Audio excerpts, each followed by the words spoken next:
Are you a cop? Yes, my dear.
Get up.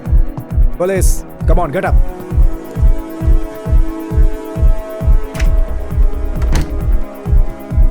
कुछ नहीं मिला सर, नथिंग. Come.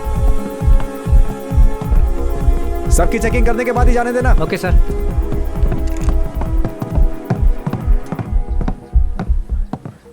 ठीक है, मैं देखता हूँ. Yes, police.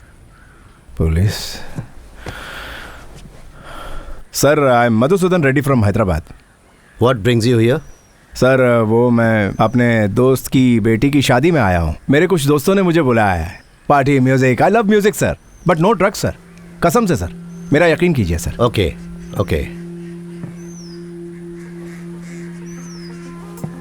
I'll take a picture. Sure sir. Thank you.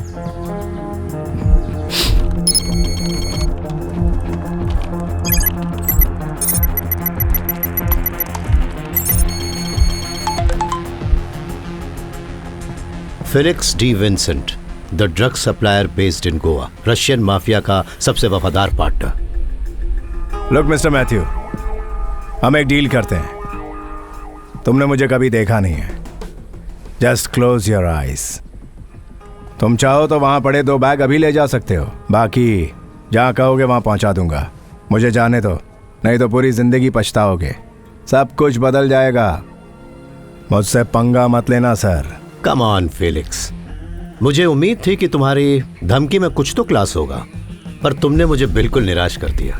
Iqbal sir, ले जाओ इसे और ये पूरी की पूरी जगह बंद करवा दो. अच्छा बोनस मिलेगा पक्का.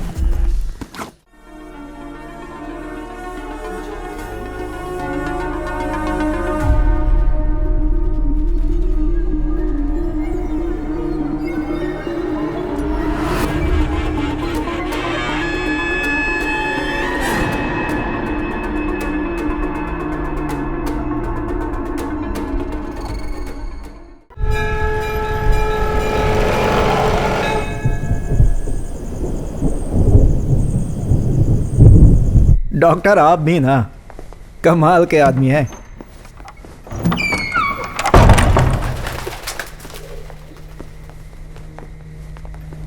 आप हमें पहले ये बात बता देते कि ये जगह आपकी पत्नी के नाम पर है. तुम लोग पहले से एक दूसरे को जानते हो क्या? चलो फिर तो काम जल्दी ही हो जाएगा. हाँ.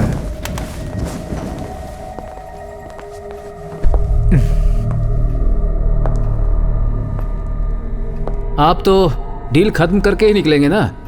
सब कुछ ठीक ठाक रहा तो चुटकियों में डील फाइनल कर सकते हैं हम लोग. क्यों डॉक्टर? बिल्कुल सही. कहते हैं एक बार डील हो जाए तो फिर देरी करना अच्छी बात नहीं. वैसे आपने अपने रिश्तेदारों के साथ एग्रीमेंट कर लिया है ना? क्या है कि एक बार जगह बिक गई और किसी केस में फंस गए तो मुश्किल हो सकती है. सिर्फ हमारे लिए नहीं, आपके लिए भी.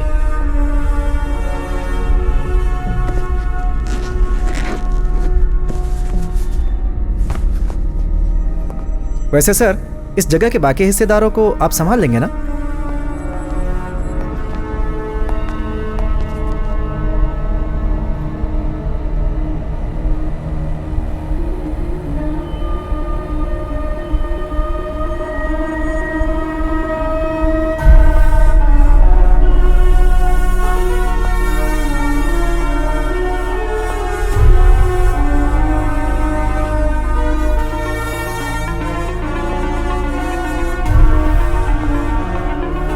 ये क्या है? क्या कर रहे हो तुम?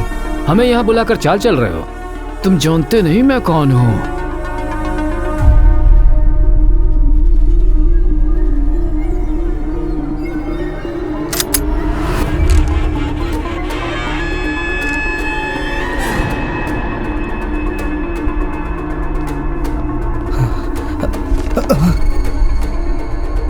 एक बात मैं आपको बता देता हूँ, आपने जो अभी देखा उसमें हमारा कोई हाथ नहीं है। ये सब इन दोनों ने किया है। इन्होंने। सर प्लीज हमें मत मारिए, प्लीज। जो हो गया सो हो गया। मैं भरपाई करने के लिए तैयार हूँ। उनके परिवार को जो भी चाहिए मैं देने को तैयार हूँ।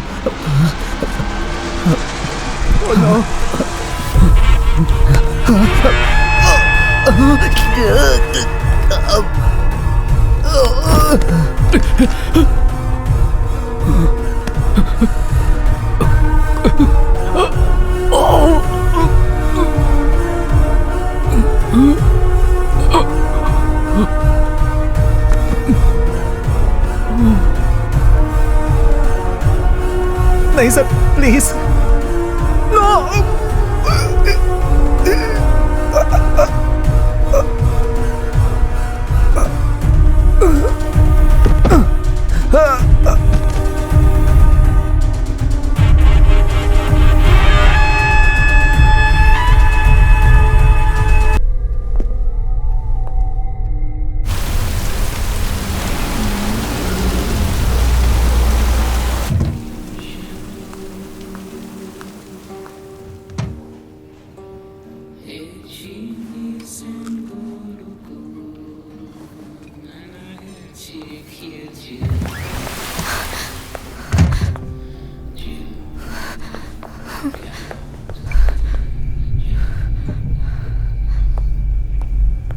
मैम उस टेबल पर बैठिए।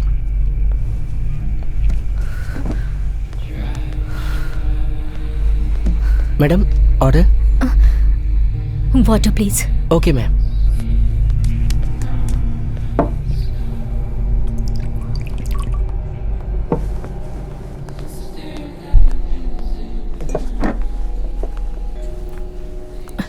Excuse me, are you in some sort of trouble? I can help you. नहीं, तुम मेरी मदद नहीं कर सकती। That means you are in trouble. I'm Harshita Chopra. I'm a police officer.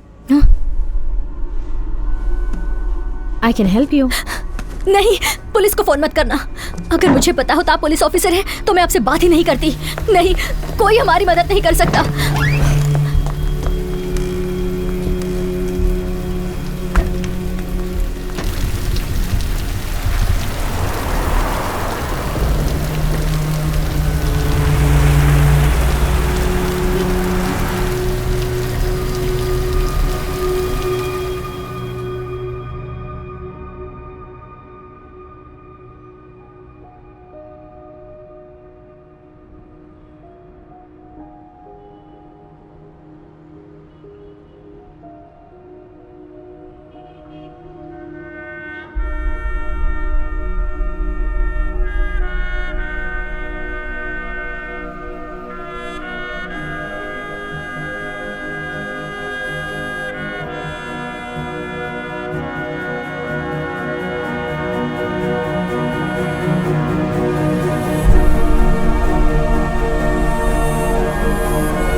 चाय पियेंगे सर? हाँ।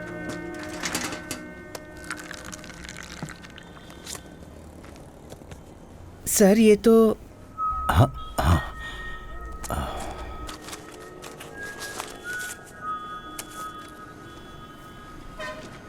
चाय। सर मेरे पैरों की नसों में फिर से दर्द शुरू हो गया है। आप चाहे तो मुझे जहाँ चाहे भेज दीजिए, लेकिन ट्रैफिक में मत भेजिएगा। तो ऊपर भेज दूं? सर गुड मॉर्निंग सर, आप यहाँ पे?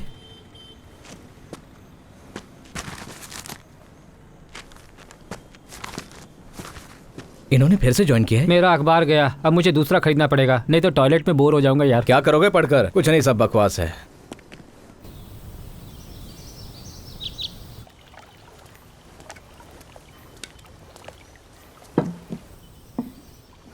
मैथ्यू सर आ जाएंगे, आप शुरू कीजिए। हाँ आओ Matthew. Good morning Matthew sir. बैठो। Good morning. जब भी तुम लेट होते हो मुझे लगता है वक्त पर आने की तुम अपनी आदत भूल चुके हो। कोई बात नहीं, 10 मिनट लेट चलता मैथ्यू है। Sir breakfast. It's okay, it's okay. खाओ ना Matthew. No no no sir. तो 7 महीने की छुट्टी के बाद तुम आज वापस ज्वाइन कर रहे हो, और आज शाम तुम नौकरी छोड़ भी रहे हो। फैसला सोच समझ कर किया है ना? तो आज तुम्हारी सर्विस का आखिरी दिन है। मेरी इस बात का बुरा मत मानना, पर मेरे हिसाब से तुम भाग रहे हो। भाग रहा हूँ मैं? यस। हाँ। कहाँ से भाग रहा हूँ? कहाँ भाग रहा हूँ? सब लोग जानते हैं कि तुम्हारे साथ क्या क्या हुआ था, और मुझसे बेहतर कोई नहीं जानता कि तुम्हारा इस पर क्या प्रभाव पड़ा है। पर ये वॉलंटरी रिटायरमेंट कोई हल नहीं है मैथ्यू। जब तुम्हारे पास कुछ करने को नहीं होगा तो तुम्हारे दिमाग में फालतू ख्याल आएंगे। वो फालतू के ख्याल नहीं है सर, वो यादें हैं, और अब मेरे पास बस यादें ही हैं। I live in the past and that's why I am psychologically unfit for policing. मैं तुम पर दबाव नहीं डालूंगा। तो कल सुबह तुम एक यात्रा पर निकल रहे हो, लेकिन तुमने मुझे बताया नहीं तुम कहाँ जा रहे हो। सर ये एक मिशन है सर। मुझे नीलिमा की आखिरी इच्छा पूरी करनी है। उसने जिंदगी में मुझसे बस एक ही चीज मांगी थी। खैर छोड़ो, फिलहाल मैं तुम्हारी जगह किसी को पोस्ट नहीं कर रहा हूँ। कमिश्नर फिलहाल सिटी टास्क फोर्स संभाल लेगा, और तुम्हारी जगह किसी को रखना इतना आसान नहीं है मेरे दोस्त। But the show must go on sir. मुझे डर है शो कहीं बंद ना हो जाए। सर तुम्हें मेरी हेल्थ इश्यूज के बारे में तो पता ही है। ये जल्दी थक जाना और अचानक वजन कम होना। डॉक्टर्स काफ़ी टेस्ट कर चुके हैं। बॉम्बे के टाटा इंस्टीट्यूट में कुछ सैंपल्स भी भेज दिए गए हैं, और आज रिजल्ट्स भी आने वाले हैं। सर खैर छोड़ो, जाने से पहले शेव कर लेना। सर रहने दो, दाढ़ी में बिल्कुल किसी फिलोसोफर जैसे दिखते हो, एंड इट सूट्स यू। चलो।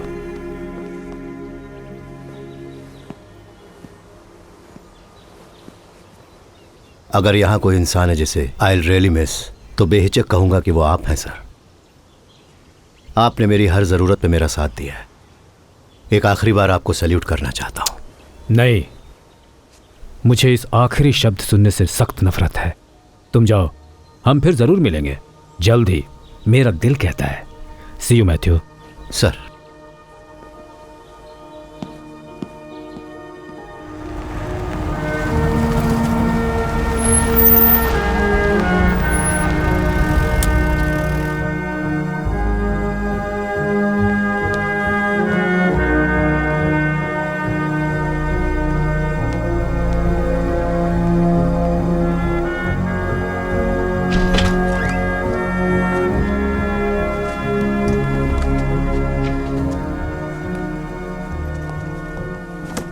सुनो अनिल सर।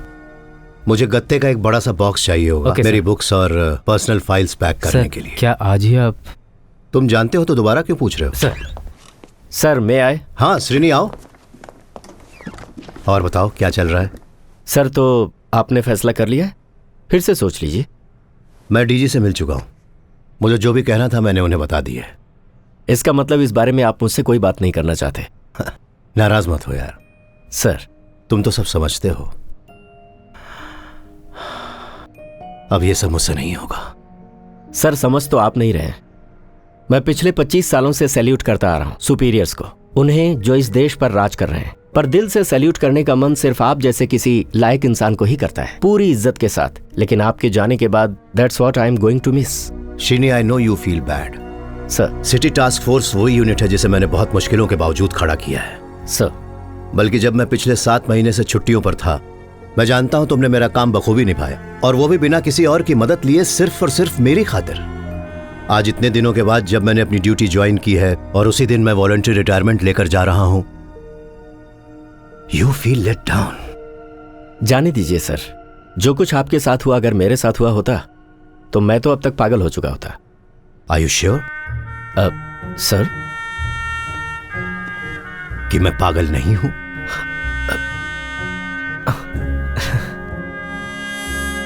तुम किसी मुसीबत में लग रहे हो, कोई बात तुम्हें परेशान कर रही है? क्या आज सुबह आपने अखबार नहीं पढ़ी? नहीं, क्यों? कुल 3 लोगों के खून हुए हैं सर। तीनों बड़े आदमी थे। उसमें से एक तो हमारा पुराना कलीग था, रिटायर्ड एसीपी विनोद अब्राहम। असली बात आपको क्राइम सीन देखने के बाद ही पता चलेगा। किसी तरह की जबरदस्ती या हिंसा का नामो निशान नहीं। चेहरों पर ब्लैक मास्क लगाकर तीनों लाशों को बिल्कुल समान दूरी पर रखा गया था। कुछ अजीब है sir.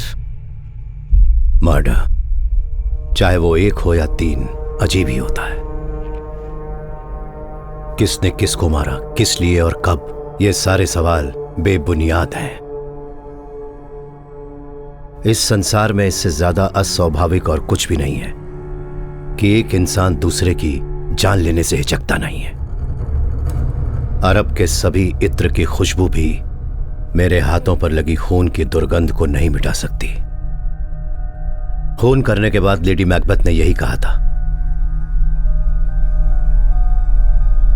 I love my Shakespeare. हाँ, तो फिर चलते हैं। सर, आज शाम के 5 बजे तक ऑफिशियली मैं टास्क फोर्स का कमांडर हूं। तुम पहले मुझे क्राइम सीन दिखाने ले चलो। वैसे भी तुम इसी काम के लिए यहां आए थे ना? हाँ sir.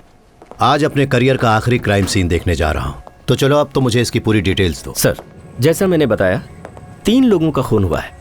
थारकन multi speciality medical centre का मालिक डॉक्टर धनेश थारकन, फिर state drug controller Mohan Nair, और हमारे एक्स असिस्टेंट कमिश्नर जो पिछले महीने ही रिटायर हुए थे विनोद अब्राहम। आपको पता ही होगा विनोद अब्राहम बहुत बड़ा फ्रॉड था। जब वो यहाँ था उस समय उसके रियल एस्टेट माफिया के साथ अच्छे कनेक्शंस थे। रिटायर होने के बाद तो वो पूरी तरह से रियल एस्टेट में ही घुस गया। हैरानी की बात तो ये है सर कि जिस बिल्डिंग में क्राइम हुआ वो कई सालों से बंद थी, क्योंकि उसके मालिकों के बीच कुछ झगड़ा चल रहा था। फैमिली ट्रस्ट ने एक क्लीनिंग एजेंसी अपॉइंट की हुई थी जो हर शुक्रवार को बिल्डिंग खोलकर साफ सफाई करती थी। सफाई करने वालों ने ही सुबह लाशें देखी।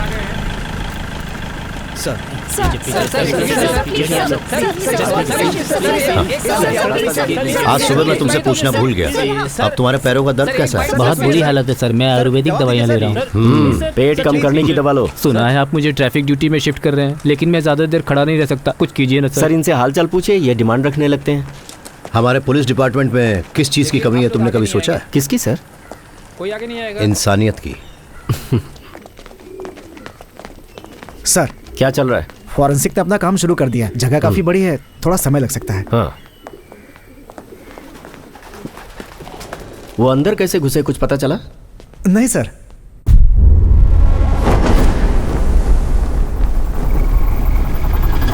क्लीनिंग एजेंसी के जो लड़के हैं उन्हें जाने मत देना। चाबियां सिर्फ उन्हीं के पास हैं। शायद उन्होंने डुप्लीकेट बनवाई हो। सर, मैंने उन्हें पुलिस स्टेशन भेज दिया है। हाँ। और मरे हुए लोगों के रिश्तेदार सुबह से ठीक है, बाहर उन्हें खड़े बाहर हैं। इंतजार करने दो। सर, ये हर्षिता चोपड़ा है। अब ये हमारी टास्क फोर्स का हिस्सा है। इससे पहले एएसपी रह चुकी हैं।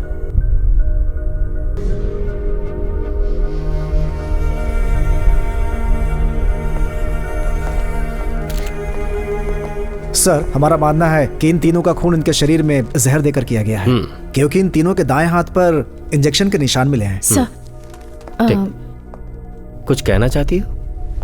जो मैं कह रही हूँ पता नहीं उसका कुछ मतलब है या नहीं, पर कल रात मेरे साथ कुछ अजीब हुआ। वो क्या? वो रेस्टोरेंट बस यहाँ से 1 किलोमीटर की दूरी पर है, तो वो घटना और ये कत्ल, इनके बीच कुछ तो लिंक है, बस ऐसा मुझे लगता है। अरे कोई लड़की अपने पति या बॉयफ्रेंड से लड़कर ऐसे ही वहाँ उस कॉफी शॉप पर आ गई होगी। तुम्हारे पूछने पर उसने कहा कि वो नहीं चाहती कि पुलिस उसके मामले में पड़े और हड़बड़ी में निकल गई। उसका इस मर्डर केस से क्या संबंध हो सकता है? आई एम सॉरी सर, मुझसे गलती हो गई। हाँ हाँ, ओके। ये क्या टाइम पास चल रहा है यार? ये अभी बाहर से आई है ना सर, जाने दीजिए। श्रीनी, मैं जा रहा हूँ। हाँ सर, मैंने तुम्हारे लिए यहाँ आकर सब कुछ देख लिया, अब आगे तुम देखो।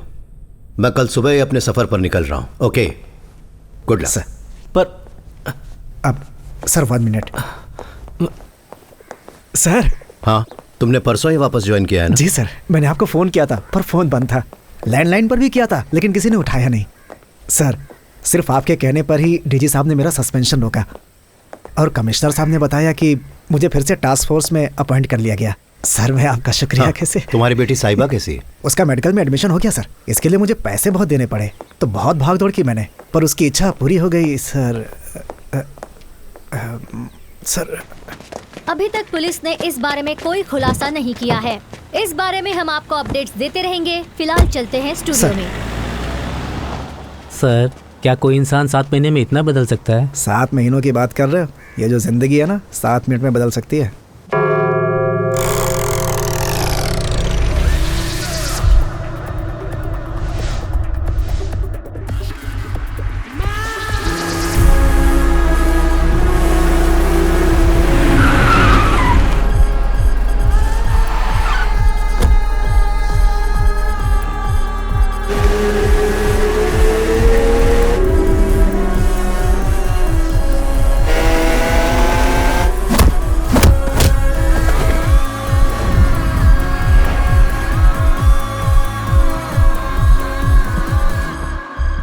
Are you a cop?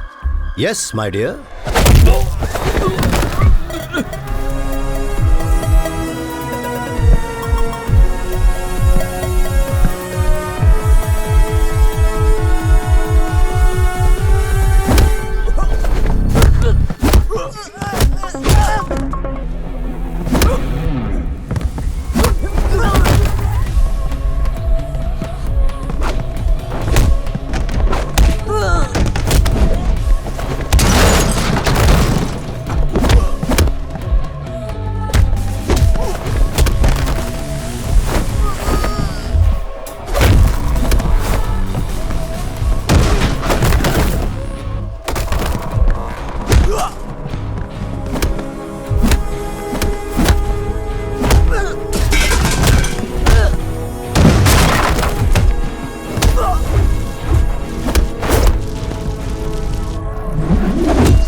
Get up. Police, come on, get up.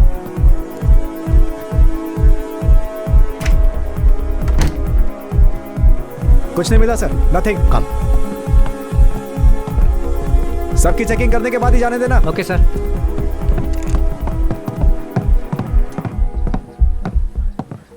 ठीक है, मैं देखता हूँ।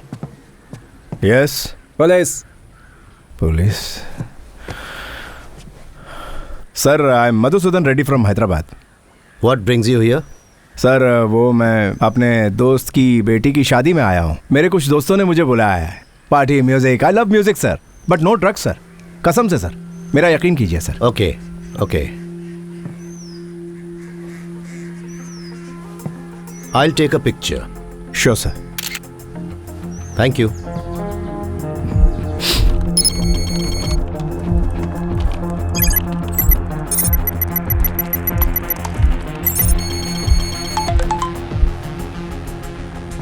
Felix D Vincent, the drug supplier based in Goa, Russian mafia का सबसे वफादार पार्टनर। लुक मिस्टर मैथ्यू, हम एक डील करते हैं। तुमने मुझे कभी देखा नहीं है। Just close your eyes. तुम चाहो तो वहां पड़े 2 बैग अभी ले जा सकते हो, बाकी जहां कहोगे वहां पहुंचा दूंगा। मुझे जाने दो, नहीं तो पूरी जिंदगी पछताओगे। सब कुछ बदल जाएगा। मुझसे पंगा मत लेना सर। कम ऑन फेलिक्स, मुझे उम्मीद थी कि तुम्हारी धमकी में कुछ तो क्लास होगा, पर तुमने मुझे बिल्कुल निराश कर दिया। इकबाल सर, ले जाओ इसे और ये पूरी की पूरी जगह बंद करवा दो। अच्छा बोनस मिलेगा पक्का।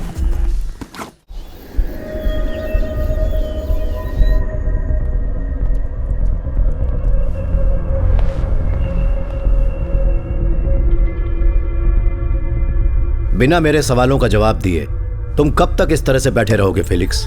ये एक ऐसी जगह है जिसके बारे में ज्यादा लोग नहीं जानते। तुम यहां आसानी से आ नहीं सकते, तो तुम यहां से जाओगे कैसे? आपकी धमकी में क्लास है। सर थोड़ी देर वॉक लेकर आइए ना, तब तक मैं पूछताछ करता हूँ ना इससे। मेरी पूछताछ का स्टाइल बिल्कुल क्लासी नहीं होता, देसी होता। केरला में जगह जगह पर माल पहुंचाना, तुम्हारा यहां का सारा dealer network, raw material sourcing, मुझे उन सब की जानकारी चाहिए। बिना बताए यहां से निकल नहीं पाओगे। मुझे यहां से जाने की कोई जल्दी नहीं है। Actually I like this place.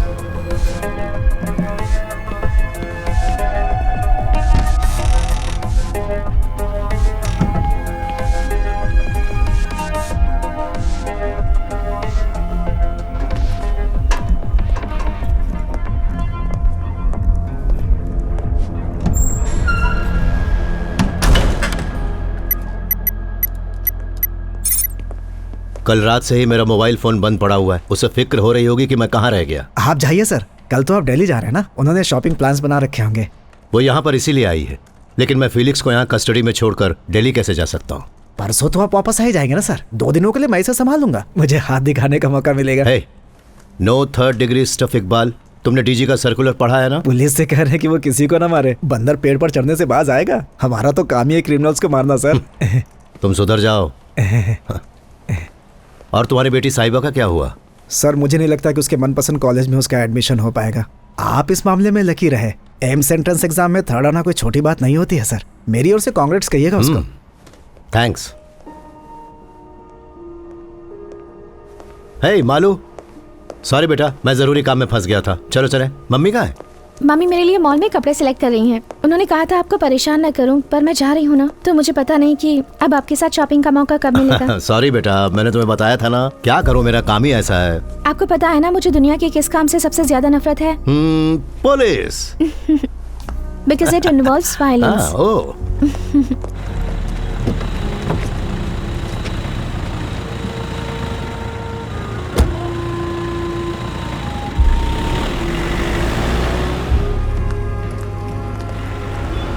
तो मैं ये कह रहा था कि पुलिस का मुख्य काम है कानून स्थापित करना, तो इसमें कभी कभी ताकत का इस्तेमाल करना पड़ता है। जो प्रोफेशन मैंने चूज किया है वो बेस्ट है। To be a doctor is to heal everyone, to heal the whole world. Oh. Mummy गरीब बच्चों के लिए जो स्कूल शुरू करने वाली हैं, मैं उसके पास एक छोटा सा हॉस्पिटल बनाऊंगी। देखना, तुम्हारे और तुम्हारी माँ के ये प्लान मुझे पक्का कंगाल बना कर ही छोड़ेंगे। कंगाली का अपना अलग मजा है dad. Live adventurously. Sorry sorry sorry. Malu जरा देखो जो मैंने तुम्हारे लिए पसंद किया है वो कैसा अरे है। तुम्हारी मम्मी ने पसंद किया है। जरूर अच्छा ही होगा। हाँ, अच्छा ही होगा। मैं जाकर हाँ, देखती बिल्कुल। हूँ। देखो, मुझे अच्छे से पता है कि तुम अब क्या कहने वाले हो। पहले कई बार ये एक्सप्लेनेशंस मैं सुन चुकी हूँ, टीवी पर देखा, डेयरडेविल कॉमिंग, सब्सटेंस हंटिंग। पता है मैं उसके जाने से पहले 2-3 दिन की छुट्टी लेकर उसके साथ वक्त बिताना चाहता था, पर नहीं हुआ। छोड़ो ना, कोई बात नहीं। हमारी बेटी अब पहले से बहुत समझदार हो चुकी है। वैसे तुमने जो कल किया वो काबिले तारीफ है। जानते हो मेरे पास कितने स्टूडेंट्स की माँ इन्हीं ड्रग्स से रिलेटेड प्रॉब्लम्स का रोना लेकर पहुंचती हैं। उसने तुम्हें अपनी इच्छा बताई? वो तुम्हारे स्कूल के पास ही एक छोटा सा हॉस्पिटल बनाना चाहती है और वहां मुफ्त में लोगों का इलाज करेगी। बिल्कुल तुम पर गई है वो। और तुम पर भी। सच बताओ, तुम्हें इस बात का दुख हो रहा है ना कि वो पढ़ने के लिए दिल्ली जा रही है? ये उसके लिए बहुत ही अच्छी अपॉर्चुनिटी है। हाँ, फिर भी तुम उसे सबसे ज्यादा मिस करने वाले हो। तुम्हें तो कोई दुख नहीं हो रहा लगता है। दुख तो हो रहा है, पर मैं तुमसे ज्यादा स्ट्रांग हूँ। तुम्हारा दिल नाजुक है ना। अब घर में सिर्फ हम दोनों ही रह जाएंगे, पहले की तरह।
सर। अरे श्रीनी, सर। इतनी सुबह सुबह यहाँ? सर, आपके जाने से पहले डीजी सर आपसे एक बार मिलना चाहते हैं। उन्होंने मुझसे कहा कि मैं किसी और को ना भेजूं और खुद आपको अपने साथ लेकर आऊं। तो हम चलें सर?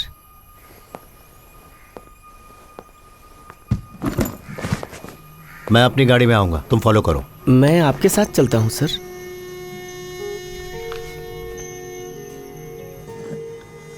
जिनकी भी मौत हुई वो सब नामचीन आदमी थे और उनमें से एक तो हमारा ही आदमी था, पर अभी तक उनके बारे में कोई भी जानकारी मुझे अब तक तुमने नहीं दी है। सर, ये कोई मामूली केस नहीं है जिसके नतीजे पर हम इतनी आसानी से पहुंच सके। आधे घंटे तक सीएम के सामने शर्मिंदा होकर खड़ा रहा, कितनी बेइज्जती की बात है।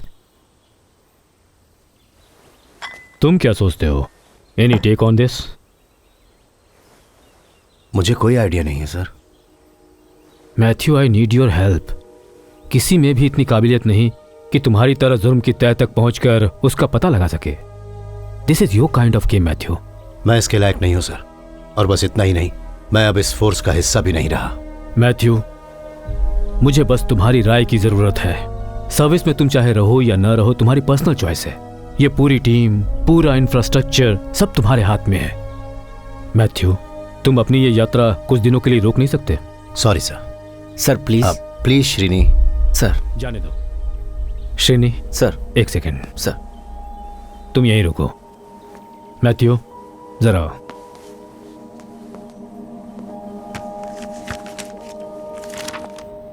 मैं तुम्हें एक बात बताना चाहता हूं। मुझे जिस बात का डर था आखिर वही हुआ। टेस्ट के रिजल्ट्स आ गए, पॉजिटिव है।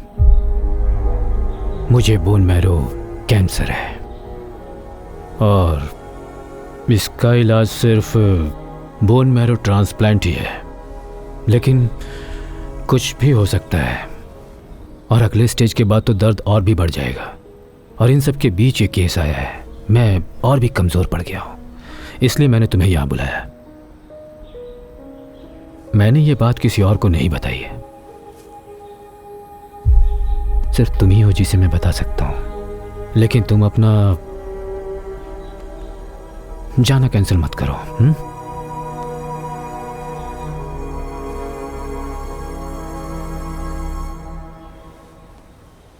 श्रेणी सर, तुम इस केस की छानबीन शुरू कर सर। दो। मैं भी आज शाम की रिव्यू मीटिंग के लिए आऊंगा। Will do our best sir. Good sir. मैं तुम्हें शाम को।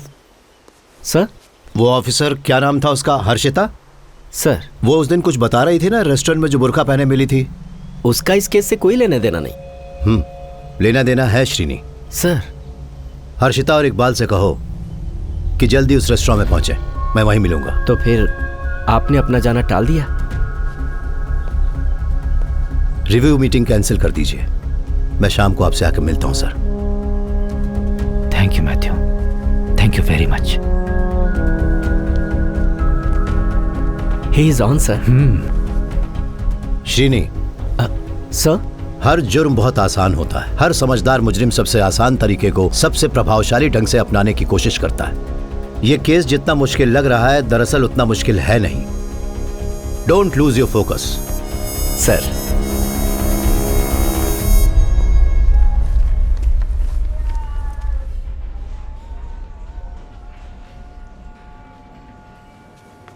हर्षिता, कितना वक्त हो गया तुम्हें सर्विस ज्वाइन किए हुए? लगभग 10 महीने सर। तुम्हें ऐसा क्यों लगता है कि इन मर्डर्स का उस घटना से संबंध है जो उस दिन तुम्हारे साथ हुई? ऑनेस्टली मुझे नहीं पता सर, बस मन से आवाज आई, माय गट फीलिंग। मैं बताता हूँ कि तुम्हें इन दोनों घटनाओं में कुछ संबंध आखिर क्यों लगता है। सर, उस दिन जब तुमने उस लड़की की मदद करनी चाहिए तो उसने किस तरह से जवाब दिया? नहीं, तुम मेरी मदद नहीं कर सकती। ओके, उसने मेरी कहने के बजाय हमारी कहा। जी सर। जैसे उसकी जुबान फिसली, तुम्हें उससे एक संकेत मिला कि वो लड़की उस समय वहां अकेली नहीं है, उसके साथ कोई और भी वहां मौजूद है। उस समय तुम्हारा ध्यान उस पर नहीं गया, पर जब तुमने उन 3 लाशों को एक समान दूरी पर पड़े देखा, तब उस लड़की ने तुम्हारे सामने जो हमारी शब्द बोला था, तुमने उसे क्राइम सीन के साथ जोड़ दिया। That's what happened. सर, जैसे ही वो दरवाजा खोलकर अंदर आई, उसने कांच के पार्टीशन से बाहर की तरफ देखा, जैसे कोई उसका पीछा कर रहा हो, है ना? Right sir. हर्षिता, तुमने उस कांच के बाहर देखने की कोशिश की? नहीं सर। तो जाओ, जाकर देखो। क्या तुम दूसरे के नजरिए से चीजें नहीं देखना चाहोगी? एक काबिल पुलिस वाले को यह करना चाहिए। Just go and see. Sir,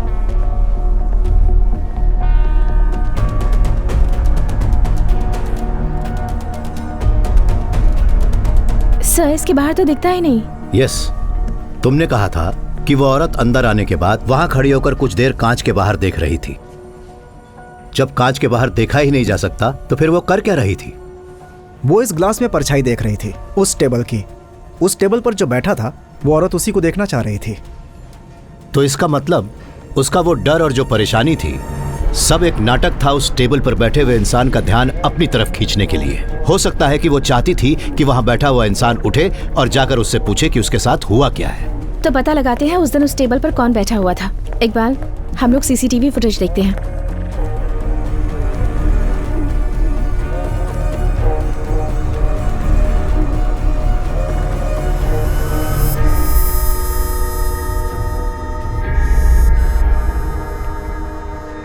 sir इस सीसीटीवी फुटेज में तो यस, इट्स मी। काफी दिनों से अक्सर मैं यहाँ रात को 8:30 बजे आता हूँ, डिनर करके 9:30 बजे तक चला जाता हूँ। उस लड़की ने यह सब नाटक शायद इसलिए किया क्योंकि उसे मेरी इस रूटीन के बारे में पता था।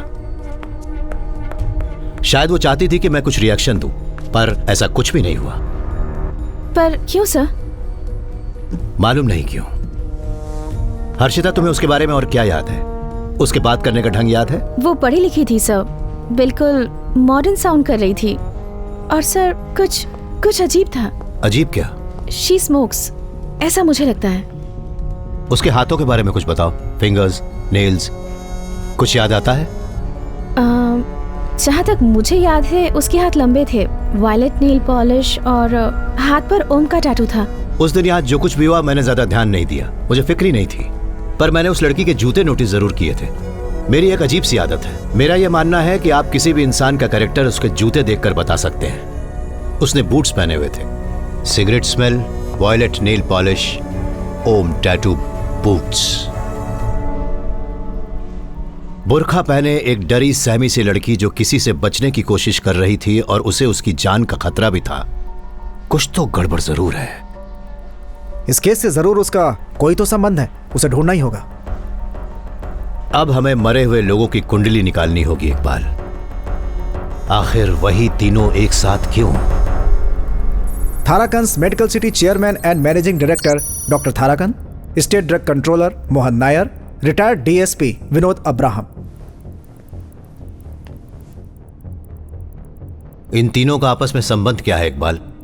सर आपको वो वाकया तो याद होगा ना, 10 महीने पहले, तारीख थी 23 अक्टूबर 2016, थाराकंस मेडिसिटी में एक बहुत बड़ा हादसा हुआ था। उन्होंने डेंगू के इलाज के लिए एक बिना लाइसेंस के इंपोर्टेड ड्रग का इस्तेमाल किया था, जिसमें 9 से 16 साल के 8 बच्चों की मौत हो गई थी। ये उस समय की सनसनीखेज खबर थी सर। सरकार तक ने ड्रग कंट्रोलर को रिपोर्ट दर्ज करने के लिए कहा था।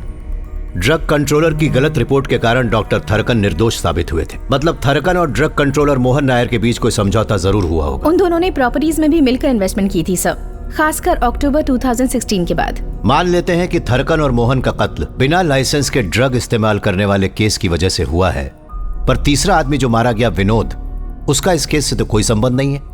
He is an odd man out.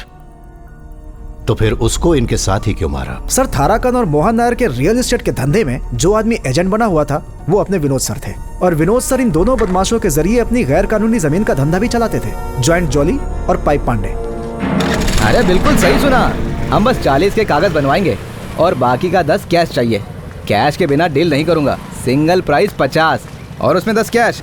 समझ गए ना? मुझे पता है आपके पास बहुत रोकड़ा पड़ा है, अगर आप चाहे तो मुंबई में भी दे सकते हैं। अरे बहुत आदमी है हमारे वहाँ पर। रमेश सर, पांडे बोल रहा हूँ। हाँ वही पाइप पांडे।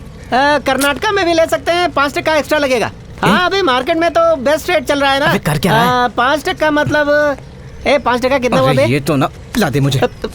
हाँ रमेश सर, मैं शाम को बात करता हूँ। अरे जब मैं डील कर रहा हूँ तो बीच में भोगना जरूरी है क्या? पिछले 8 महीने से उस जगह को निकालना चाह रहा हूँ। जब मैं उस बेवकूफ रमेश को मना चुका हूँ तो तू बीच में आके अपनी नाक क्यों रगड़ रहा है? देख भाई, सारा झोल मैं ही करता हूँ तो कमीशन भी मैं तय करूंगा। तू दिमाग से काम करेगा नहीं क्योंकि वो तेरे पास है ही नहीं। पर अपना जो मुंह है ना उसे बंद रखना। जिससे मिलने जा रहे हैं ना, खतरनाक है, बहुत खतरनाक। कैसा खतरा यार? सस्पेंड हो चुका है वो। चला तू। क्या रे, मैंने कहा था ना 1 बजे मिलने आ रहा हूँ, आधे घंटे से इंतजार करवा रहा है। नहीं सर, वो रास्ते में एक डील की बात कर रहे थे। गरम क्या है तो तेरे लेट हो पास? गए। सर नमकीन लेंगे? मत लीजिए सर। वैसे सर हमसे मिलना क्यों चाहते थे? कोई खास बात नहीं है। तुम दोनों विनोद सर के अंतिम संस्कार पर कहाँ थे? तुम दोनों तो उनके दाहिने हाथ थे ना, क्या बोलते हो? उस समय हम शहर में नहीं थे, मुंबई गए हुए थे। सब कह रहे हैं कि रियल एस्टेट एकदम मंदा चल रहा है, फिर भी विनोद सर ने इतने कम समय में ही इतना ज्यादा माल छाप लिया। क्या राज था इसके पीछे? लगता है आप भी उसी नाव में चढ़ना चाहते हैं। विनोद सर तो अचानक टपक गए, उनकी जगह खाली है। सर आप वो जगह आसानी से भर सकते हैं। लेकिन विनोद सर आपकी तरह नहीं थे सर। यही तो करप्शन का फायदा है, हर जगह सॉलिड कनेक्शन बन जाते हैं और इज्जत भी मिलती है। खैर आपकी सस्पेंशन कब खत्म हो रही है सर? सर एक सस्पेंड हुआ पुलिस वाला और आउटडेटेड सुपरस्टार एक जैसे होते हैं। फिलॉसफी। अच्छा सुनो, हाँ वो जो बंद पड़ा बंगला है, विनोद सर और बाकी के 2 लोग, क्या संबंध था उनमें? बंगले के मालिकों में तो झगड़ा चल रहा था ना, तो क्या विनोद सर ने उनके बीच का झगड़ा सुलझा दिया था? ओह, तो ये वजह थी कि आप हमसे मिलना चाहते थे। क्यों सर, वो प्रॉपर्टी आपको चाहिए क्या? हाँ सोच तो रहा हूँ। वो मुश्किल है सर, हम बहुत कोशिश कर चुके हैं। इतना ही नहीं, उस बिल्डिंग के मालिक दुनिया भर में फैले हुए हैं और सभी एक दूसरे से नफरत करते हैं। विनोद सर की भी उस प्रॉपर्टी में नजर थी, जब लगा हाथ नहीं आएगी पीछे हट गए। तो फिर वो लोग उस बंद बिल्डिंग के अंदर आखिर करने क्या गए थे? क्या पता सर, 2 दिन से यही सोचकर हम भी परेशान हैं। हाँ, बंद बिल्डिंग में घुसे कैसे और अंदर उनकी लाश मिली। अब आप उस प्रॉपर्टी को छोड़ दीजिए, और भी कई बढ़िया प्रॉपर्टीज हैं। हम पर भरोसा करके देखिए, बहुत मजा आएगा। जिंदगी का मतलब शान से जीना। मैं भी यही सोच रहा हूँ। अच्छा तुम लोग अभी भी ड्रग्स बेचते हो? उसमें बहुत खतरा है सर, और जब से ऋषिराज सर आए हैं ना, धंधा ही बंद हो गया। लेकिन अगर कोई अच्छा माल है तो बताइए ना सर, मशरूम, फिश, केमिकल या फिर ऐसा ही कुछ। सर आपकी तो एक्साइज और एंटी नार्कोटिक्स में अच्छे कनेक्शन हो गए ना सर? बोलिए तो फिर से धंधा शुरू कर देता हूँ। ऐसे किसी धंधे का नाम ही मत लेना। वो क्यों? वो इसलिए क्योंकि 2 दिन पहले मैंने ड्यूटी ज्वाइन कर ली है। अगर दोबारा ये धंधा करते हुए दिख गया ना, मैयत निकाल दूंगा दोनों की। तो इधर आ। क्या कहा तूने? सस्पेंडेड पुलिस वाला और आउटडेटेड सुपरस्टार एक जैसे होते हैं? इतनी जोर से क्यों मारे सर? सुपरस्टार सच में थोड़ी मारता है। हाँ समझ गया। जहां कत्ल हुआ उस बंगले को हर शुक्रवार को ही खोला जाता था ना? जी सर। लगता है गुरुवार की रात इस वारदात को अंजाम देने के लिए जानबूझकर तय की गई थी, ताकि जब बंगला शुक्रवार को खोला जाए तो लाशें वहां पड़ी मिलें, बिना किसी नुकसान के, बिना सड़े गले। पर क्यों सर? ताकि दुनिया वालों को जल्द से जल्द मरने वालों के बारे में पता चल सके। खूनी इन कत्लों के जरिए समाज के लोगों में जरूर कोई ना कोई खास मैसेज पहुंचाना चाहता था। कुछ तो है जिसे हमने अनदेखा कर दिया है या अभी तक ढूंढ नहीं पाए। वो जरूर सीन ऑफ क्राइम पे है इकबाल, आई एम श्योर। 3 एकदम तंदुरुस्त लोग एक जहरीला इंजेक्शन लगवाने के लिए इतनी आसानी से आखिर मान कैसे गए? ये कुछ अजीब सा नहीं है? खुद को बचाने का मौका नहीं मिला होगा सर उनको, क्योंकि हो सकता है गन पॉइंट पर हो वो तीनों। बिल्कुल सही। तो इसका मतलब खूनी अकेला नहीं था, कम से कम 2 लोग और थे। एक के हाथ में गन होगी और दूसरे के हाथ में इंजेक्शन। सर इस घटना से ठीक 2 हफ्ते पहले इनमें से एक अहमदाबाद के नंबर से अपने विनोद सर के पास एक कॉल आई थी सर। ये बात 7 मिनट 40 सेकंड तक चली। विनोद सर ने उसके बाद डॉक्टर थाराकन को फोन किया और थाराकन ने तुरंत मोहन नायर को। फिर डॉक्टर थाराकन ने विनोद सर को वापस फोन किया और आखिर में विनोद सर ने उसी नंबर पर फिर से फोन किया। इन सब कॉल्स में सिर्फ वही लोग शामिल हैं जिनका मर्डर हुआ, और बिल्कुल ऐसी ही घटना कत्ल के 1 दिन पहले भी घटी थी। तो इन सब बातों से हमें यह पता चलता है कि 2 हफ्ते पहले अहमदाबाद से विनोद को एक फोन आया था। फोन करने वाले ने शायद ये कहा होगा कि वो उस विवाद में फंसे बंगले के मालिकों में से एक है। सोचो अगर उसने विनोद से ये कहा हो कि वो लोग उस बंगले को बेचना चाहते हैं। Hello, yes. हाँ विनोद, हमने जिस प्रॉपर्टी के बारे में बात की थी, जिसे खरीदने की नाकाम कोशिश की थी, वही ना? मैं निकल रहा हूँ, 5 मिनट रुको बस। प्रॉपर्टी का मालिक और उसकी पत्नी 24 तारीख को आ रहे हैं। हाँ, कहाँ पे हो? मैं पहुंच चुका हूं। दोनों कातिल बंगले में पहुंचे और उन्होंने डुप्लीकेट चाबी से मेन डोर को खोला। वो पहले से ही इंतजार कर रहे थे उन तीनों का। मेरा एक अनुमान ये भी है, ये भी तो हो सकता है कि बंगले के अंदर इंतजार करने वाले कातिल एक आदमी और एक औरत थे। हो सकता है कि उन दोनों ने खुद को पति पत्नी बताया हो ताकि डील थोड़ी और वास्तविक लगे। तो फिर जो औरत हमें रेस्टोरेंट में मिली थी वो उन हत्यारों में से एक थी sir? I won't be surprised. तुम्हें परेशान होने की जरूरत नहीं थी, मैं खुद चला जाता। कम ऑन सर, ऐसा मत कहिए। जंक फूड और मोटापा, तो तुम अक्सर बाहर ही खाना खाती हो। I hardly cook. मैंने बहुत से लोगों से आपके वॉलंटरी रिटायरमेंट के बारे में सुना है। मुझे लगता है हमें हमेशा काम करते रहना चाहिए। पुलिसिंग में खुद की भावनाएं व्यक्त की जा सकती हैं, योर एंगर, फ्रस्ट्रेशन और भी कई चीजें। मतलब हर किसी पर मैं अपना गुस्सा निकालता रहूं? तुम शायद एक टूटे हुए रिश्ते के दर्द से गुजर रही हो। अब तुम ठीक हो ना? आपको ये कैसे पता? आपको ये किसने बताया? तुमने जो अभी अपने को व्यक्त करने की बात की, योर होल एटीट्यूड और तुम्हारी दाईं कलाई पर वो निशान इस बात का सबूत है। मैं नादान थी, वो मेरे लायक ही नहीं था। पता नहीं मुझे आपके सामने ये सब बातें कहनी भी चाहिए या नहीं सर। बोलने में बुराई भी क्या है, तुम बोलो। प्यार धोखे का दूसरा नाम है। या तो लड़का लड़की को धोखा देता है या फिर लड़की लड़के को धोखा देती है, और अगर दोनों एक दूसरे को धोखा नहीं देते तो प्यार को धोखा देते हैं।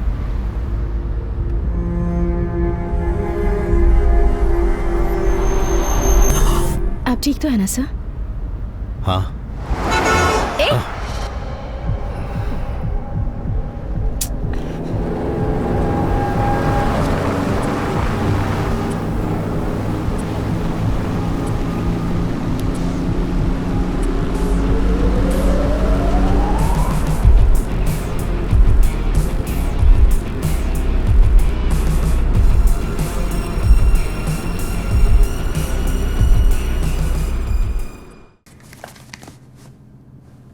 प्रॉपर्टी का मालिक और उसकी पत्नी सुनो एक बार। Yes madam. ये मैथ्यू सर कुछ अजीब आदमी है। वेरी वेरी ब्रिलियंट, बट थोड़े से मेरा मतलब क्या वो आपको थोड़े पागल लगते हैं मैडम? नहीं, ऐसा नहीं है। पिछले 7 महीनों में उनके साथ जो कुछ भी हुआ है उसके बाद भी वो यहाँ खड़े हैं, बहुत बड़ी बात है। उनकी पत्नी और उनकी बेटी के साथ वाली ट्रेजेडी ना? जी मैडम, सर की बेटी का दिल्ली में MBBS में एडमिशन हो गया था। जब सर और उनकी पत्नी अपनी बेटी को दिल्ली छोड़ने एयरपोर्ट जा रहे थे। हाँ बोलो श्रीनी। आप कहाँ हैं सर? मैं अभी रास्ते में हूँ। सर वो फेलिक्स फरार हो गया है। What? हाँ सर, वो। ये क्या कह रहे हो तुम? जी सर, ये सही है। आ रहा हूँ मैं। सर। ए श्रीधर, गाड़ी साइड में रोको।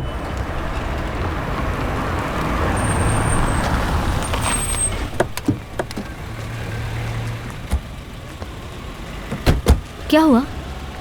बेटा पापा को ना। आप नहीं चल रहे ना? मैं आ रहा हूँ ना, अगली फ्लाइट से पहुँचता हूँ, प्रॉमिस। देखिए आप इससे झूठा वादा मत कीजिए। अगर आप नहीं आ सकते तो कोई बात नहीं, मैं मजबूर हूँ। आप जाइए, हमारी फिक्र बिल्कुल भी मत कीजिए। कल आना हो, परसों आना हो, जब समय मिले आ जाइए। आपके आने तक मैं इसके साथ ही रहूंगी। पापा से नाराज मत होना बेटा। कोई बात नहीं पापा, फिक्र मत कीजिए, आप बाद में आ जाइएगा। श्योर? Okay, bye. बाय पापा।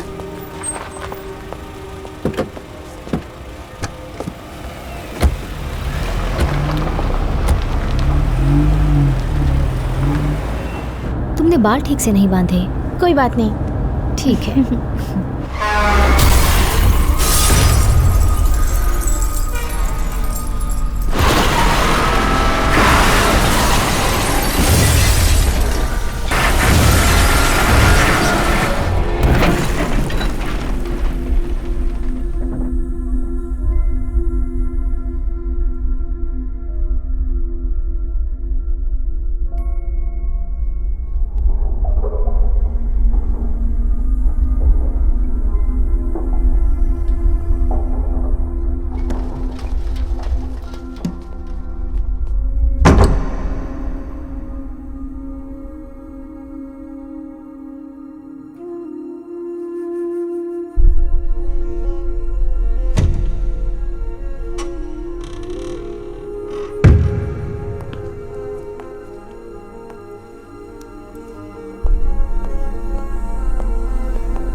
मेरी बेटी। मैथ्यू, तुम मुझसे अभी नहीं मिल सकते। Matthew, please Matthew.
Mr. Matthew, Chief Doctor wants to meet you. Okay. दूसरे डॉक्टर्स की राय के लिए हमने नीलिमा की केस फाइल्स को डेनमार्क भिजवाया था। तुम जानते हो, उनके पास भी इसका कोई इलाज नहीं है मैथ्यू। डीजीपी ने मुझे बताया कि तुम्हारा और नीलिमा का कोई और रिश्तेदार भी नहीं है। ऐसी हालत में नीलिमा के साथ हर वक्त रहने के कारण तुम्हारी मानसिक स्थिति बिगड़ भी सकती है। तुम डॉक्टर विश्वेश्वर से आखिर मिल क्यों नहीं लेते? हमारे साइकेट्रिस्ट हैं काउंसलिंग के लिए। हो सकता है उनसे मिलकर तुम्हें अच्छा लगे।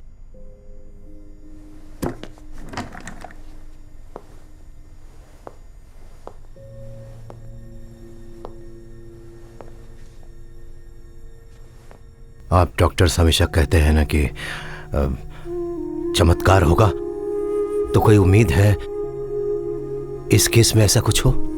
मैं आपको कोई झूठा दिलासा नहीं देना चाहता sir. I am really sorry.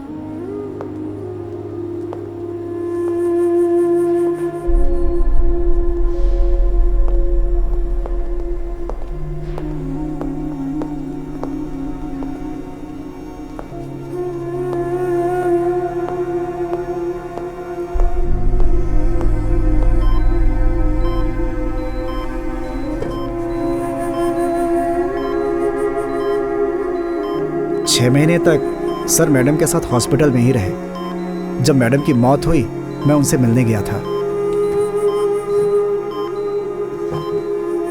वो बहुत बदल चुके थे, जैसे कि कोई पागल इंसान हो। 1 महीने के लिए और उन्होंने छुट्टी एक्सटेंड करा ली और वॉलंटियर रिटायरमेंट के लिए अप्लाई कर दिया। He was a wonderful husband, wonderful father.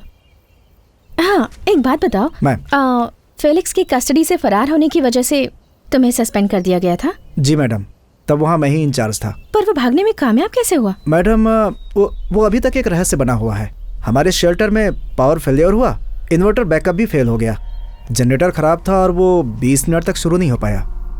जब तक गार्ड इमरजेंसी लैंप लेकर पहुंचा तब तक वो भाग चुका था मैडम। अचानक पावर फेलियर हो गया, बैकअप सिस्टम ने काम करना बंद कर दिया, ये सब एक साथ होना अजीब नहीं लगता? अब इस बारे में क्या कह सकते हैं मैडम। सुपीरियर्स को बस बलि के बकरे चाहिए। मुझे और बाकी 3 लोग को सस्पेंड करके उन्होंने वो केस ही बंद कर दिया madam.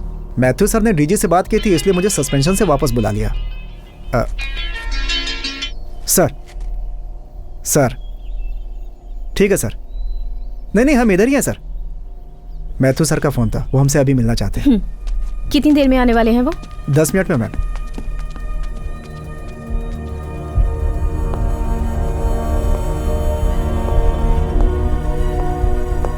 Iqbal sir, Tharakan's medical city में बिना लाइसेंस के ड्रग्स की वजह से जिन बच्चों की मौत हुई थी उनकी फोटोग्राफ्स वहां स्क्रीन पर दिखाओ। Okay sir.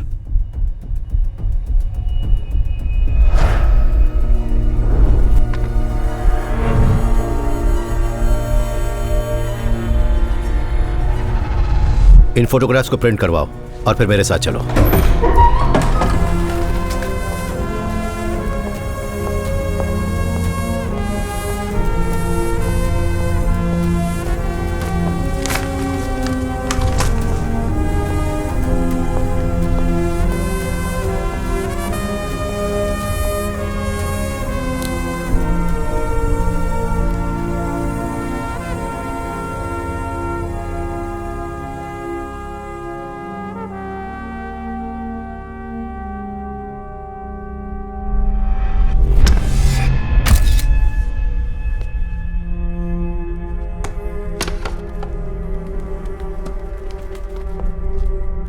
जिस दिन से मैं यहां से गया हूं, ऐसा कुछ तो था जो मैंने यहां देखा था, वो मेरे दिमाग में घूम रहा था।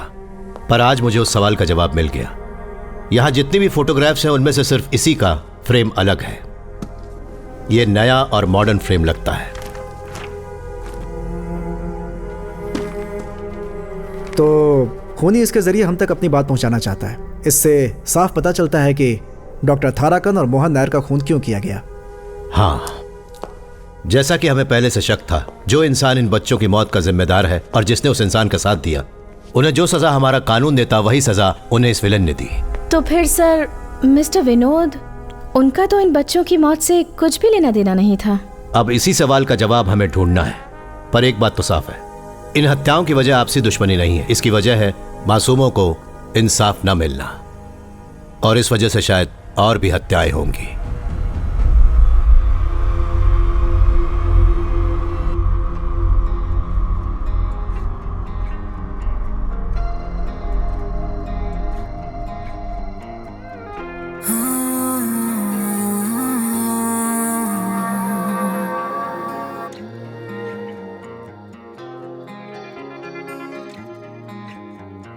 शोला है चाहत तू मेरी, तू ही दिल धड़कन तू मेरी, तू जो चाहे तू जो ढूंढे आ दिखा दूं मैं वो तुझको। मेरी पलकें मेरी जुल्फें देना चाहे छाऊं तुझको।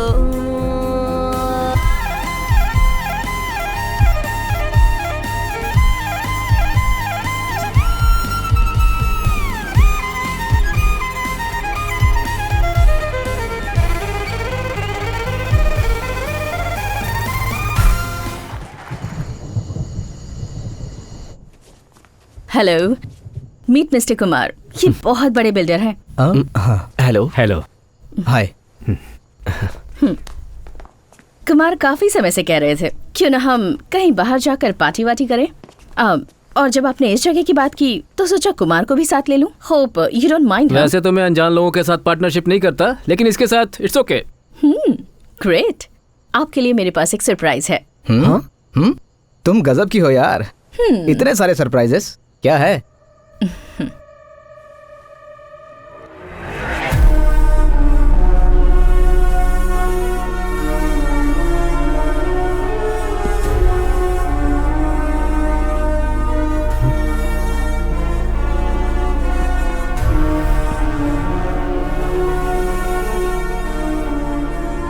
कौन है तू?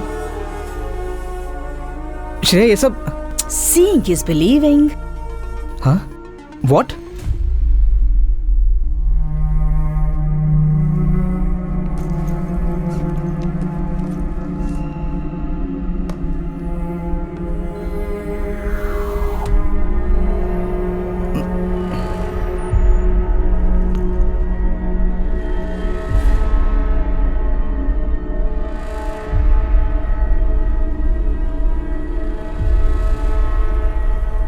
ये सब क्या है? तू श्रेया,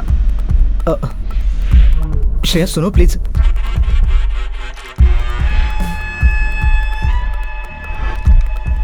ये सब क्या चल रहा है यहाँ पर? और मैंने कुछ भी नहीं किया, मुझे कुछ नहीं मालूम है।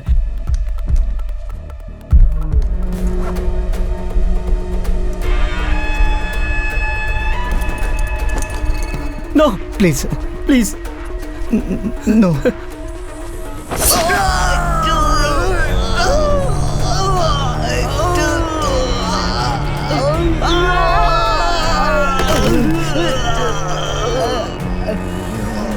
सर मुझे मत मारिए सर, प्लीज मुझे मत मारिए sir. Sir please sir, sir please sir.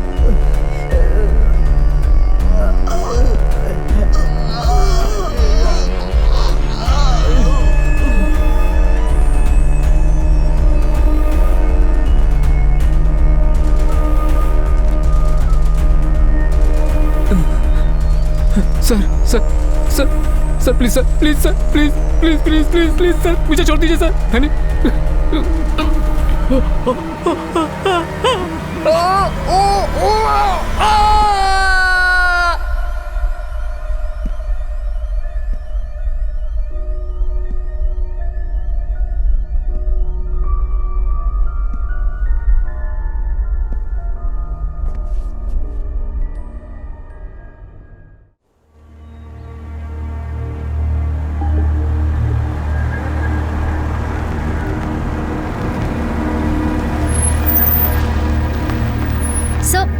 सो रुकिए, वहीं रुकिए। ये फार्म हाउस श्रवण कुमार का है। आप जानते ही हैं, वो बहुत बड़ी बिजनेस फैमिली से था, लेकिन काफी बिगड़ा हुआ लड़का था। जब वो यहाँ अपनी मीटिंग्स रखता था तो नौकरों को बाहर भेज देता था। कल शाम को वो अपने दोस्त सिनोज के साथ यहाँ आया था।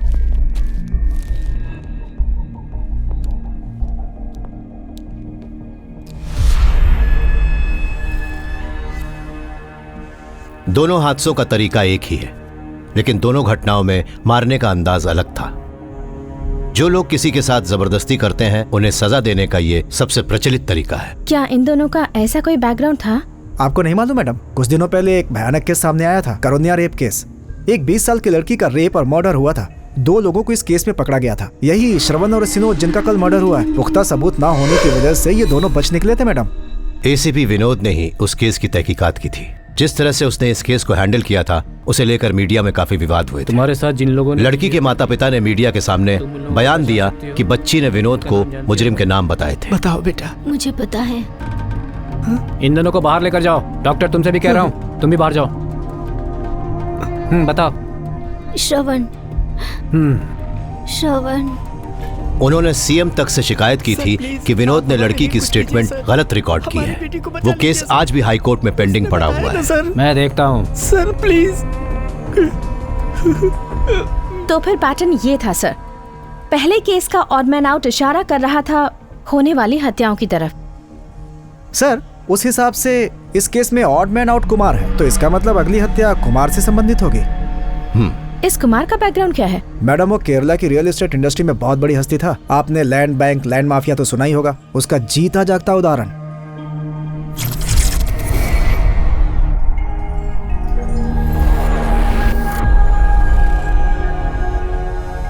इस धरती के सबसे जहरीले प्राणियों में से एक है पफरफिश। यूं कह लीजिए कि नाग से भी ज्यादा जहरीली। इनके अंदर टेट्रोडोटॉक्सिन नाम का एक जहरीला केमिकल पाया जाता है। ये बहुत ही कॉम्प्लेक्स जहर है जो सीधा नसों पर प्रभाव करता है। बेशक मात्रा में कम हो, लेकिन ये सबसे खतरनाक ड्रग है और अगर मात्रा बढ़ा दी जाए तो ये जानलेवा हो सकता है। हमारे इस केस में जिसमें इंजेक्शन के जरिए सबको मारा गया है, इस पफरफिश का ही जहर है। और मुझे उम्मीद है कि ये काफी महंगा भी होगा। यस, और ये बहुत ही कम लोगों के पास मिलता है। इकबाल। सर। समझ गए तुम्हें किन को पकड़ना है? Thank you ma'am. सर। रुक। चल भाग।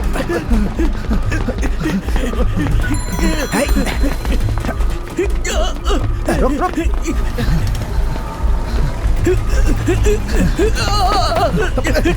तू उस तरफ से जल्दी निकल।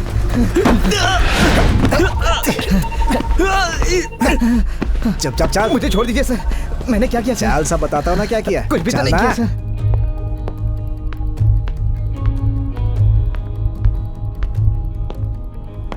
ये कोई पुलिस ऑपरेशन नहीं है।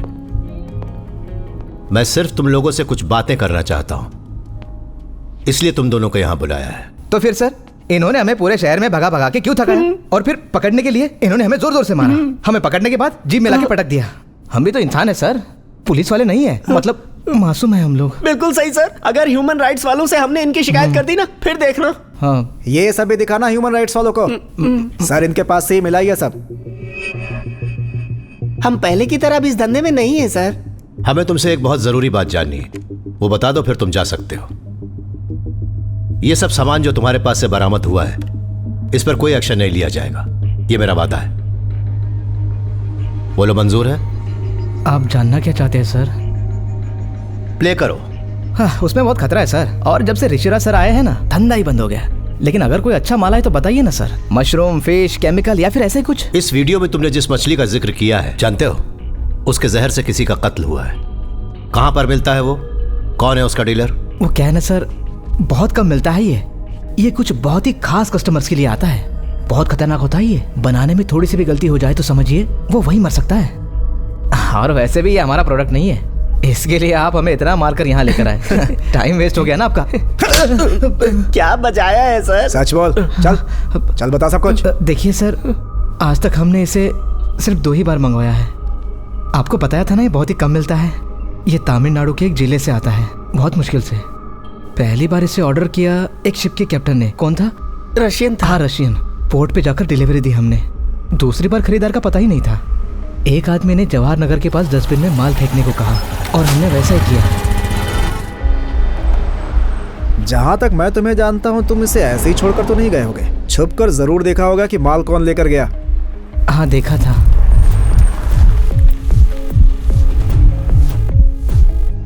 तुमने ये नहीं देखा कि गाड़ी के अंदर कौन था? नहीं सर, बस उसके हाथ देखे। पक्का वो कोई औरत थी। हाँ, तुमने उसकी उंगलियां देखी थी? ठीक से याद करो, क्या उसने वॉयलेट रंग की नेल पॉलिश लगाई हुई थी? जी हाँ। कार का नंबर नोट किया था? नहीं किया सर। पहले कुछ दिन याद था लेकिन बाद में भूल गया। कसम से सर। जिस आदमी ने तुम्हें माल डस्टबिन में फेंकने को कहा था तुम उसे पहचानते हो? तुम्हें यह काम करने को किसने कहा था?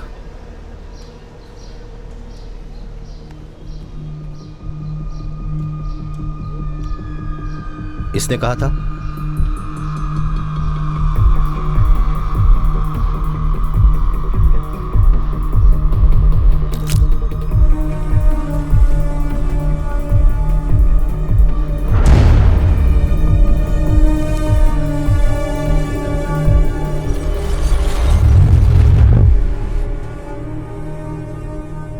मैथ्यू सर ने जिस एक्सीडेंट में अपनी फैमिली को खो दिया, मैं उससे जुड़े रिकॉर्ड्स चेक कर रही थी।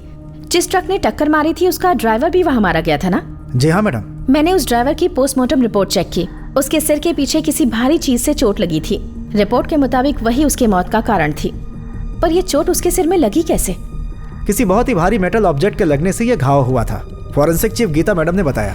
जरूर उसका सिर किसी चीज से टकरा गया होगा और वो आगे के गिलास से टक्कर खाकर बाहर गिर गया। एक्सीडेंट के बाद लगभग 40 मिनट तक सर की वाइफ और उनकी बेटी सड़क पर पड़े रहे, अनअटेंडेड। अगर वो उन सबको निशाना बना रहे हैं जो कानून से बच निकलते हैं, फिर और भी तो लोग हैं। उसने सिर्फ इन लोगों को ही क्यों चुना? डॉक्टर थारकन, विनोद, मोहन नायर और वो 3 लोग जिनका हाल में कत्ल हुआ, सिर्फ इन्हें मारने की क्या वजह हो सकती है? एक वजह तो है सर, जो हर चीज से जुड़ी हुई है। मेरे हिसाब से इन दोनों हादसों का कारण एक ही है, वो है थाराकंस मेडिसिटी। मुझे इस हॉस्पिटल के पूरे डेटाबेस की सारी जानकारी चाहिए। डेटाबेस से मेरा मतलब यहां पढ़ने वाले स्टूडेंट्स हैं। Okay sir. Okay, thank you.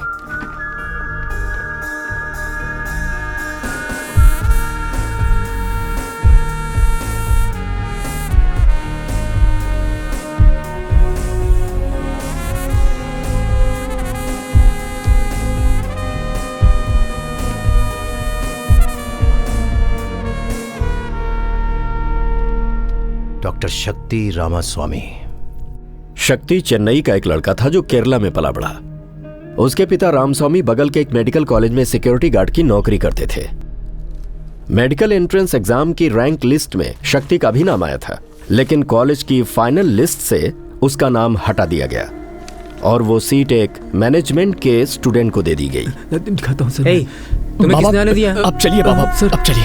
Sir देख लीजिए। हजारों कोशिशों के बाद जब उसे लगा कि उसे इंसाफ नहीं मिलेगा, तो शक्ति के पिता रामस्वामी ने एक बहुत बड़ा कदम उठा लिया।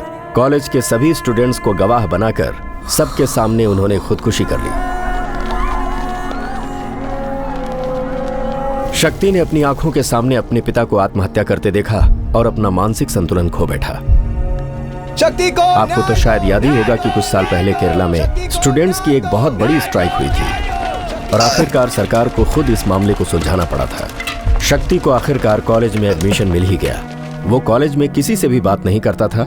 उसके अंदर का गुस्सा दिन ब दिन बढ़ता ही जा रहा था और वो उसके मैगजीन्स के लिखे गए आर्टिकल्स में भी नजर आता था। शक्ति बाकी सबसे एकदम अलग था सर। उसे कभी भी अचानक गुस्सा आ जाता था।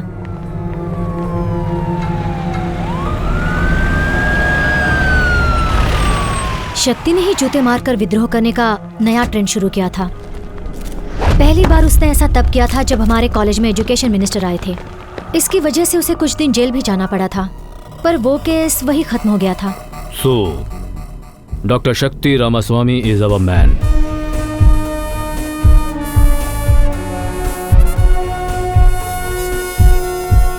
इस तहकीकात में आम तरीकों का इस्तेमाल करना बिल्कुल बेकार है सर, क्योंकि यहाँ होने वाले जितने भी खून हैं इससे पहले ऐसे कभी भी नहीं हुए।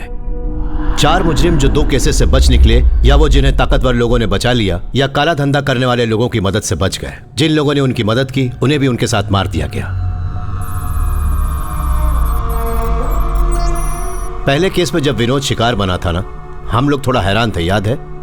कत्ल की वजह हमें तब मिली जब दूसरी घटना फार्म हाउस में घटी। वो दोनों जिनका बाद में खून हुआ वो रेप के दोषी थे, पर विनोद की मदद से वो दोनों लोग छूटने में कामयाब हो गए। और दूसरी घटना में भी बिल्कुल ऐसा ही हुआ। इसमें भी there is an odd man out. मशहूर बिल्डर कुमार, उसका कत्ल इस बात की ओर इशारा करता है कि जल्द ही एक और खून होने वाला है। मैंने शक्ति के फेसबुक पोस्ट्स और ब्लॉग्स वगैरह चेक किए। एक महान आदमी जो करप्शन और अन्याय को रोकने की कोशिश कर रहा है, एक अकेला बागी, वो इस तरह के विषयों पर लिखता है। तो तुम्हें लगता है जिस हॉस्पिटल में वो काम किया करता था, 2 गुना जिनका वो साक्षी है, 2 केस जिनमें इंसाफ नहीं मिला, इस वजह से वो खून खराबे पर उतर आया? आप जैसा सोच रहे हैं वैसा बिल्कुल भी नहीं है। डॉक्टर शक्ति मजबूर होकर अचानक किसी का भी खून नहीं करेगा। ये कई सालों की प्लानिंग थी। मेरा मतलब है कि उसके दिमाग में बहुत समय से ये खिचड़ी पक रही थी। ऐसा बोल सकते हैं कि उसकी जानकारी के बिना उसके अंदर कहीं ना कहीं एक बहुत खतरनाक हिंसात्मक जानवर पनप रहा था। यस, जैसा कि आपने बिल्कुल सही अनुमान लगाया। जो भी घटनाएं उसके हॉस्पिटल में काम करने के दौरान घटी, मेडिकल माफिया को लोगों की जान के साथ खिलवाड़ करते हुए उसने देखा। एक क्रूर अपराध जिसे अनदेखा कर दिया गया। 8 बच्चे जिन्होंने मेडिकल माफिया की वजह से अपनी जानें गंवा दी, उनके माता पिता का दर्द और उनका नाकामयाब विद्रोह, इन सब घटनाओं ने शक्तिवेल के अंदर के उस जानवर को बाहर निकाल दिया, ऐसा मुझे लगता है।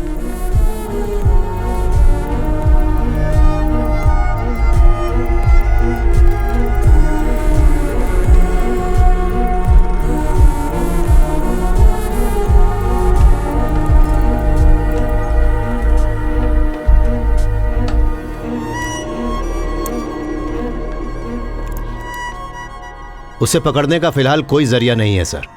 वो एक के बाद एक सिम कार्ड इस्तेमाल करके फेंक देता है।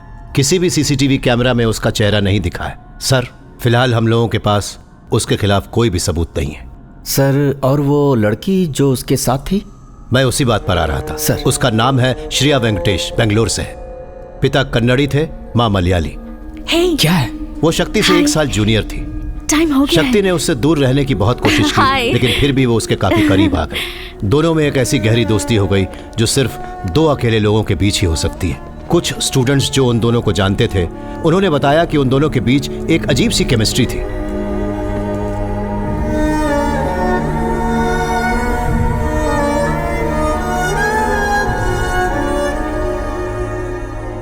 एक इंसान जो कानून के हाथों से बच निकले हुए मुजरिमों को बेरहमी से सजा देता है, एक पागल किस्म का आदमी जो कानून अपने हाथों में लेता है। आप समझ सकते हैं उसकी दिमागी हालत बहुत ही खतरनाक है।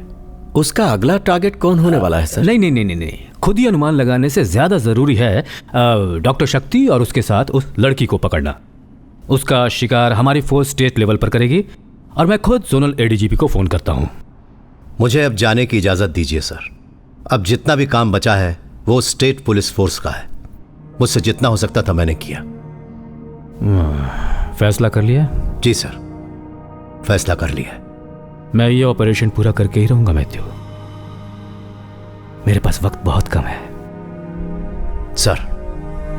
सर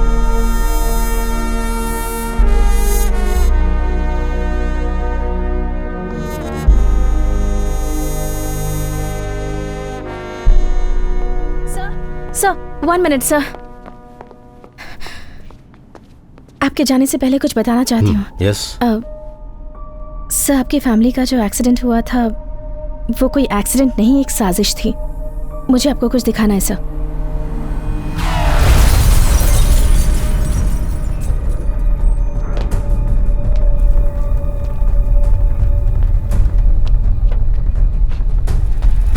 तो तुम्हें लगता है कि गाड़ी से भिड़ने के बाद जब ड्राइवर ट्रक से नीचे उतरा तो उसके सर पर वार करके किसी ने उसे मार डाला? उसके बाद उसने उसी हथियार से ट्रक का शीशा भी तोड़ दिया। यस। मैंने तुमसे कहा था ना, तुम्हारे अंदर वो पुलिस इंस्टिंक्ट है, लेकिन अनुभव की कमी के कारण तुम्हें सच समझने और उसकी तस्वीर बनाने में थोड़ा वक्त लगता है, बस इतना ही।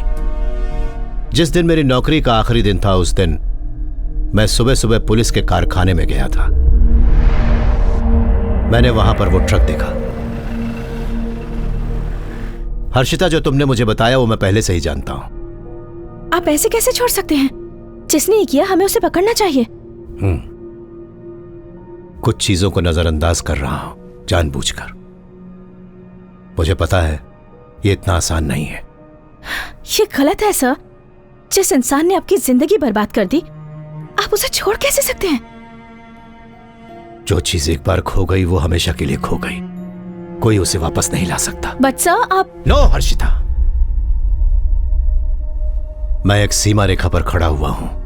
कभी खुदकुशी और कत्ल के बीच की हालत के बारे में सुना है? मुझे मजबूर मत करो,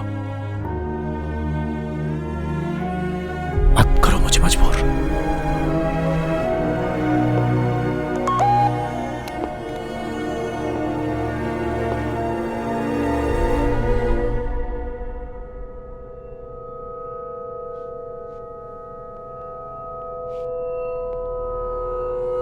Hi, Shreya here.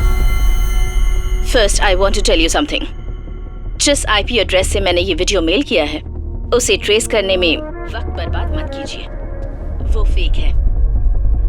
पर ये बंद करने से पहले मेरी बात सुन लीजिए। जिस हादसे ने आपकी जिंदगी बर्बाद कर दी, क्या आप जानते हैं कि वो कार एक्सीडेंट किसने करवाया था? फीलिक्स स्टीवेंसेंट ने।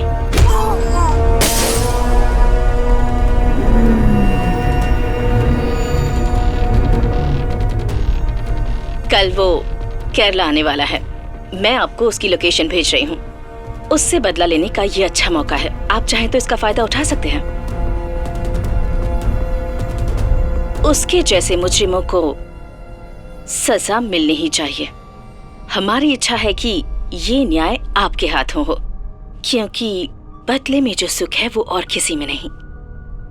बाय। सर, ये जरूर एक जाल है, सावधान रहिए। सर, मुझे लगता है हमें ये चांस लेना चाहिए। मुझे यकीन है हमें कुछ ना कुछ जरूर मिलेगा सर। और वैसे अगर हम जा रहे हैं तो हमें पूरी फोर्स को खबर देनी होगी, एक फुल फ्लेजेड ऑपरेशन की तरह। कुछ समस्या से हम कितना भी भाग ले, वो हमारा पीछा नहीं छोड़ती। इसके वीडियो के बारे में हम तीनों के अलावा किसी और को पता ना चले। फिलिक्स के नेटवर्क के बारे में अच्छे से जानते हो ना इकबाल? Yes sir. इस काम को अंजाम हम दोनों देंगे, तुम साथ नहीं चलोगी। बच्चा,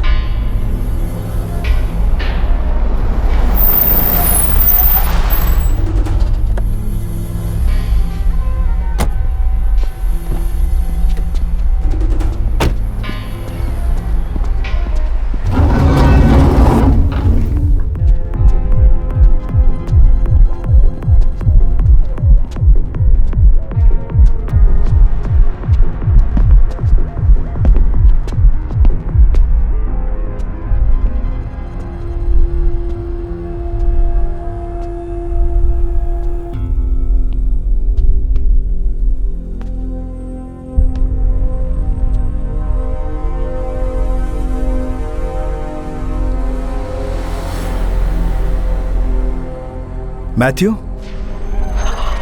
Oh my God.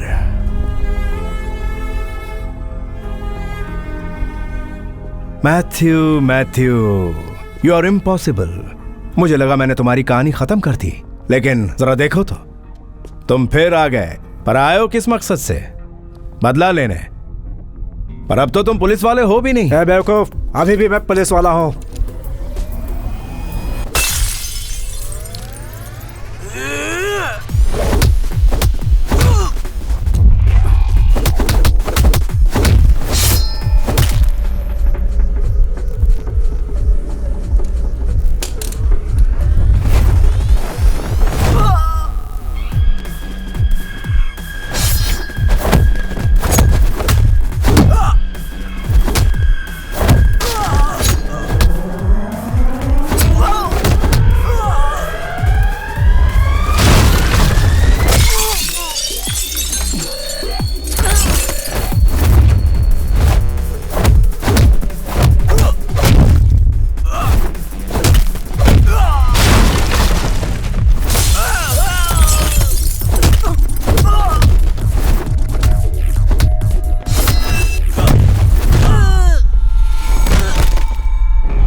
अरे सर, आपको देख के मेरा दिल पिघल जाता है।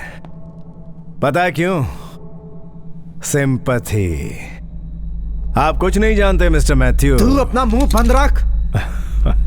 क्यों रे इकबाल, मैं अपना मुंह क्यों बंद रखूं? सर, आपको और आपके परिवार को मारने का जो प्लान था वो दरअसल मैंने ही बनाया था, और वो एक्सीडेंट भी मैंने ही करवाया था। मैंने आपकी कस्टडी में बैठे बैठे ही वो सारा प्लान बनाया, और भागने से कुछ समय पहले ही मेरी किसी ना किसी अंदर वाले ने ही तो मदद की होगी ना सर। सही कहा ना?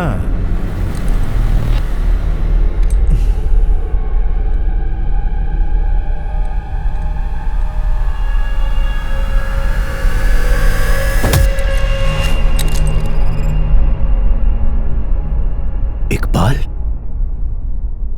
जी हाँ सर, मैंने ही इसकी मदद की थी।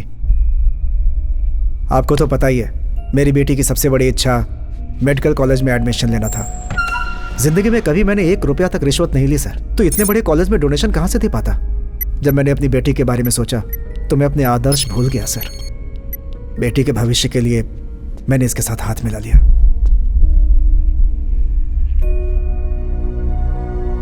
जिंदगी भर इंसान जो कुछ भी करता है अपने परिवार के लिए करता है सर। नहीं जानता था आपकी फैमिली को खत्म कर देगा। सर मेरा यकीन कीजिए सर, इसे मेरे हवाले कर दीजिए। मैं इसे जिंदा नहीं छोड़ूंगा सर, मैं जिम्मेदारी लेता हूं।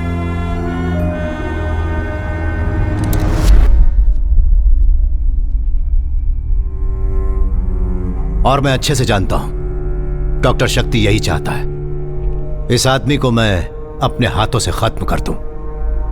उसने इसे हमारे सामने लाकर इसीलिए तो खड़ा किया है ताकि मेरे जरिए वो उसको मार सके। डॉक्टर शक्ति की जीत से मुझे कोई परेशानी नहीं है, पर उसे जिताकर अपने सिद्धांत नहीं तोड़ सकता। श्रीनी, मुझे तुम्हें कुछ बताना है।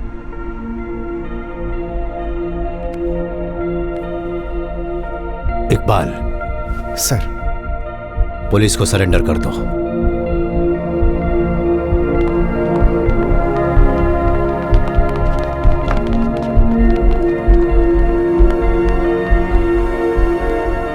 सर, आपने बिल्कुल सही फैसला लिया है, पर आपने ऐसा क्यों किया सर? मैं आपकी जगह होता तो मार डालता, इन दोनों को ही मार डालता सर। बदला लेना एक बीमारी है श्रीनी, जो हमारे अंदर के इंसान को खत्म कर देती है।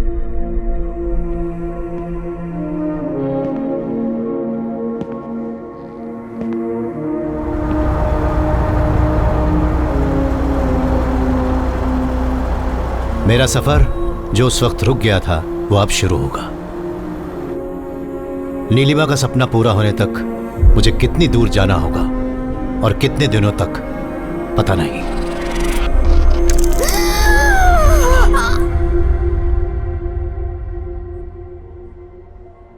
मैं तुम्हारे और नीलिमा के रिश्ते की गहराई को समझ सकता हूं। So I feel really sorry. Nilima की हालत बिगड़ती ही जा रही है। वाइटल ऑर्गन्स में इन्फेक्शन फैल चुका है।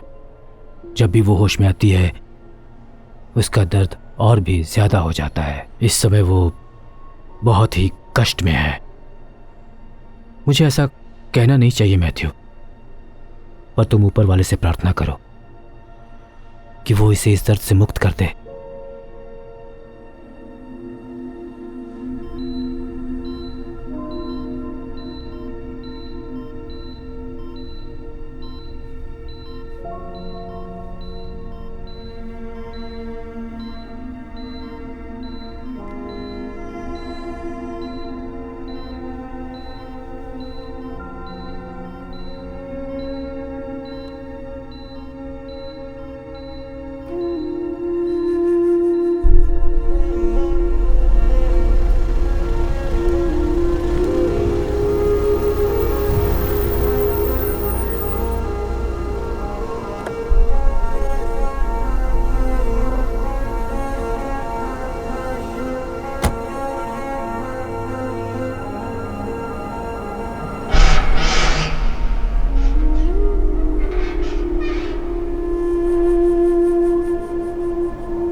बहुत खूब।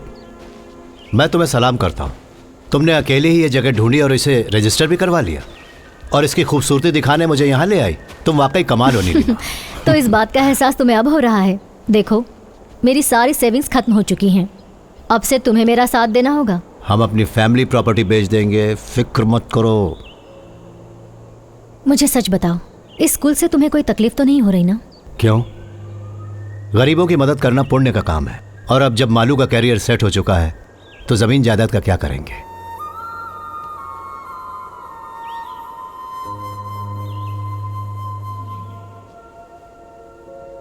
ये जगह ही मैं हूं। मेरी सांसें, मेरी जिंदगी। अगर मैं मर भी गई तो मेरी आत्मा यहीं रहने वाली है।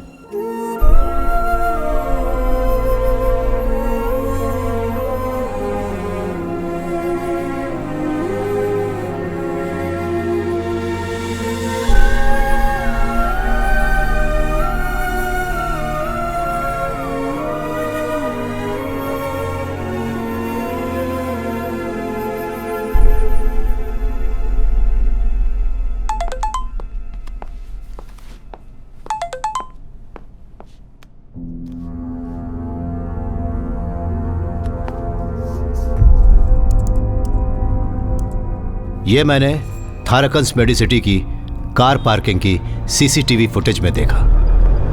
हमारे डीजी की प्राइवेट कार 12 जुलाई को वहां पर आई थी। वो वहां खालिद मुस्तफ़ा नाम के आदमी से मिलने गए थे। वो एक सोशल एक्टिविस्ट था जो कुमार के एक बड़े मॉल प्रोजेक्ट के खिलाफ कोर्ट से स्टे ऑर्डर ले आया था। 12 जुलाई को कुमार के साथ डीजी भी उसके कमरे में गए थे। इसका चीफ ऑफिसर हूँ, मतलब डीजीपी। पहचाना मुझे? मैं यहाँ आपसे एक बहुत ही जरूरी बात करने आया हूँ मिस्टर खालिद। ये जो कुमार है ना, मेरे दिल के बहुत करीब है। ये जो शॉपिंग मॉल बनाने वाला है, आप उसके खिलाफ स्टे ऑर्डर लेकर आए, उसे वापस ले लीजिए आप। डीजी और कुमार के बीच की एक गहरी दोस्ती मुझे कुछ अजीब लगी। नहीं, मैं नहीं लूंगा सर। तुम मना नहीं कर सकते, वापस लो। 2 दिन के बाद कुमार खुद कुछ कागजात लेकर आएगा, उन सभी पर साइन कर देना। ये इलाज तुम्हारी उम्र बढ़ाने के लिए हो रहा है ना, कहीं अचानक घट ना जाए। चलो कुमार। चलो। डीजी और कुमार की धमकी वाली बात खालिद ने डॉक्टर शक्ति को जरूर बताई होगी, क्योंकि वो उसके बहुत करीब था। किसी डरने वाला नहीं हूँ। अगर मुझे कुछ हो गया डॉक्टर तो समझ जाना, इसके पीछे उन दोनों का हाथ है, वो कुमार और डीजीपी। अब ऐसा कुछ भी नहीं होगा।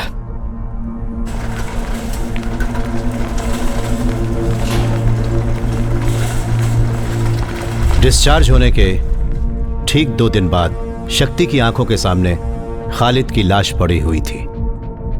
एक जानलेवा एक्सीडेंट। हर्षिता, डीजी की जान खतरे में है। अगला टारगेट वही होंगे।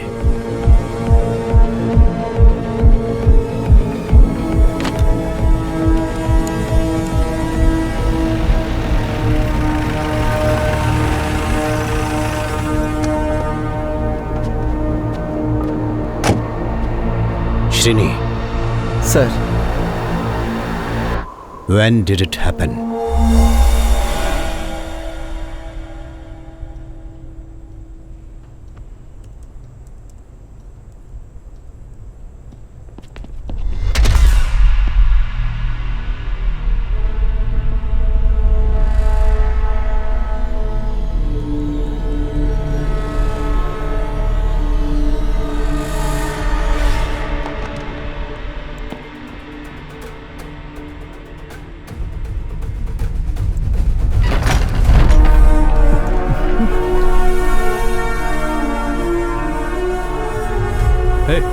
कौन हो तुम?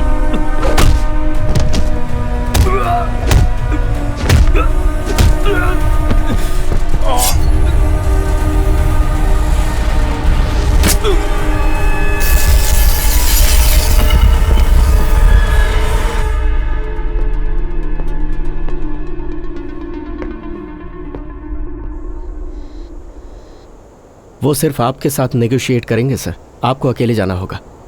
बिना हथियार के। ये बात मेरी समझ से परे है कि डॉक्टर शक्ति को आपसे इतना लगाव क्यों है।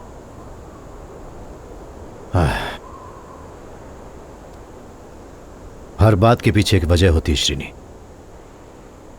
बिना वजह के कुछ भी नहीं होता इस दुनिया में। बुरा मत मानिएगा, कुछ पूछना चाहता हूं सर। सभी घटनाएं जिन्होंने डॉक्टर शक्ति को यह सब करने पर मजबूर किया वो थाराकन मेडिकल सिटी में ही घटी, और ये वही हॉस्पिटल है जहां आपकी पत्नी भी 6 महीने के लिए एडमिट रही थी सर। आप उस दौरान वहीं रहते थे हर पल।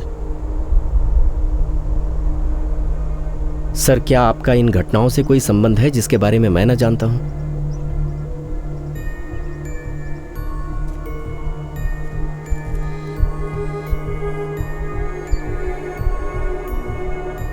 Nothing is white, nothing is black. Everything is grey.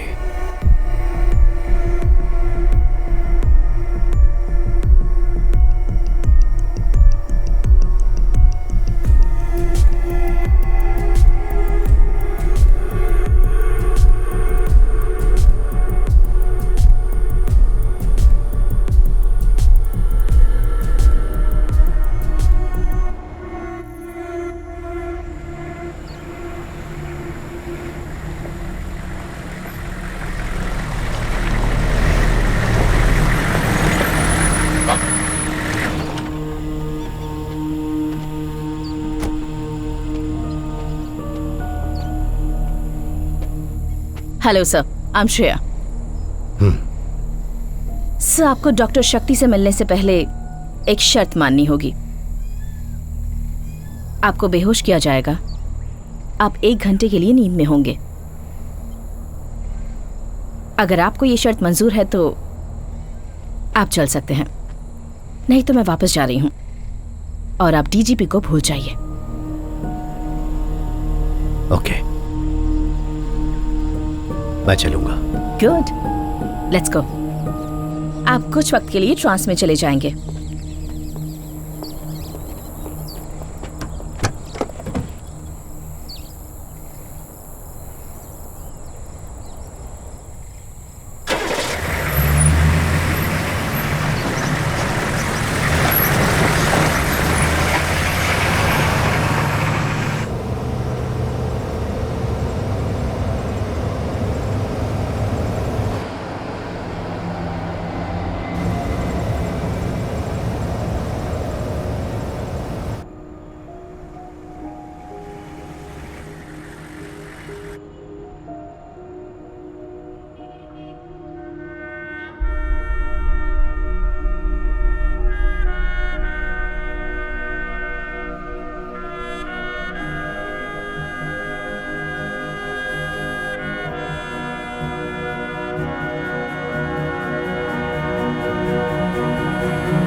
Hello sir, तो हम फिर से मिल रहे हैं। आखिरी बार आपको उस दिन देखा था जब आपकी वाइफ की मौत हुई थी। मैं उसी डिपार्टमेंट में काम कर रहा था। जो मेडिकल टीम उनका इलाज कर रही थी, मैं 1 हफ्ते पहले ही उनमें शामिल हुआ था। जो भी जानकारी हाथ लगे उससे मुजरिम की एक साफ तस्वीर बनाने में आपका जवाब नहीं सर। आपने जब मुझे इतने कम वक्त में ढूंढ निकाला उससे मुझे बिल्कुल हैरानी नहीं हुई, बल्कि आपका मुझे ढूंढना असल में मेरी जरूरत थी। See, I have done my homework. सिर्फ मेरे लिए ही नहीं, बल्कि आज तक तुमने जितने भी विक्टिम्स का खून किया है सभी के लिए अच्छे से होमवर्क किया था डॉक्टर। विक्टिम्स मतलब पीड़ित? उनमें से कोई भी विक्टिम नहीं था सर, सबके सब शिकारी थे। उन शिकारियों ने जिन्हें नुकसान पहुंचाया वो पीड़ित थे। और तुम डॉक्टर पीड़ित हो या शिकारी?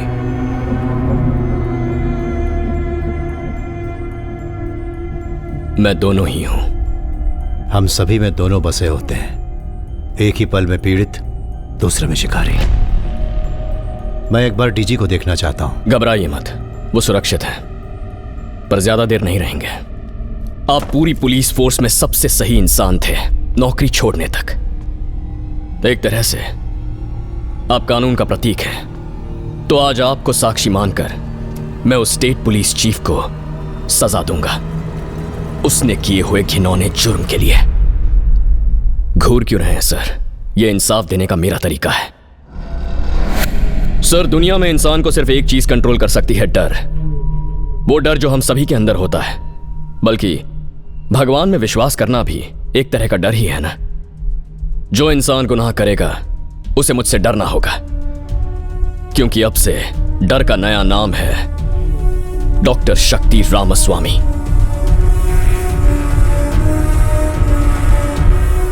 जिंदगी का हर सुख छोड़कर इस विश्वास के साथ कि तुम जो कुछ भी कर रहे हो समाज की भलाई के लिए कर रहे हो, डॉक्टर श्रेया तुम्हारे इस जुर्म में तुम्हारे साथ खड़ी हुई है। वो तुम्हारे साथ प्यार की वजह से या इसी डर की वजह से? डर से भयानक चीज इस दुनिया में कुछ भी नहीं होती। सही है ना डॉक्टर? अपनी मर्यादा में रहकर मुझसे बात कीजिए मिस्टर मैथ्यू। तुम इंसानी मर्यादा बहुत पहले पार कर चुके हो, तो अब तुम मुझे क्या पढ़ाओगे मर्यादा का पाठ? हाँ सर, पार कर चुका हूं मैं। हम बचपन से सुनते आए हैं, कोर्ट की सजा, सरकार का फैसला, ये सब सही होते हैं, लेकिन असल में ये सिस्टम नहीं है जो फैसला करता है। ये काम तो ताकतवर लोग करते हैं। अगर कोर्ट की बात करें तो 2-3 जज, सरकार की बात करें तो मुख्यमंत्री, धर्म की बात करें तो पंडित। इन सब लोगों का फैसला पत्थर की लकीर बन जाता है और वही कानून होता है। इसीलिए जो भी मुझे सही लगा मैंने वही किया। जिन शब्दों का प्रयोग अभी तुमने किया है, दुनिया के सबसे बड़े डिक्टेटर ऐसे ही शब्दों का प्रयोग करते थे, और मुझे नहीं लगता तुम्हें बताने की जरूरत है कि उनका क्या हश्र हुआ था। कम ऑन सर, हमें भी अभी एक डिक्टेटर की जरूरत है। हमारे देश को जरूरत है कोई मेरे जैसा। गलत लोगों की अंधभक्ति करने से ज्यादा बड़ी बेवकूफी दुनिया में और कुछ नहीं हो सकती, और इसे लगता है यह कानून से बड़ा है। और मुझे बहुत दुख से यह कहना होगा कि यह एक पागल है। मैं पागल हूं? मैं पागल हूं? श्रेया, तुमने सुना इन्होंने क्या कहा? इन्हें लगता है कि मैं पागल हूं। जो लोग पैसे और ताकत का इस्तेमाल करके कानून के हाथों से बच निकलते हैं, तुम उन लोगों को सजा देना चाहते हो? तो फिर तुमने उन 3 बेकसूर पुलिस वालों को क्यों मारा जो डीजी के सिक्योरिटी गार्ड थे? ओह हाँ, वो लोग, वो मैं रोक नहीं पाया। एक अच्छे काम के लिए एक छोटा सा बलिदान। और उन परिवारों का क्या जिन्हें तुमने अनाथ कर दिया? उन्हें न्याय कौन दिलाएगा? तुम्हारा न्याय सीमित है डॉक्टर, और ये लड़की भी तुम्हारे लिए उन्हीं जैसे लोगों की तरह होगी। एक और छोटा सा बलिदान। Mister Matthew, don't cross your limits. अपनी ये चालें मेरे साथ मत खेलिए। जिंदगी एक घिनौना मजाक है डॉक्टर, जीनी पड़ती है। You know that I know it. Yes, doctor, I know that you know it. मैं भी अब तक इसी दिन का इंतजार कर रहा था कि कब तुमसे मिलूंगा।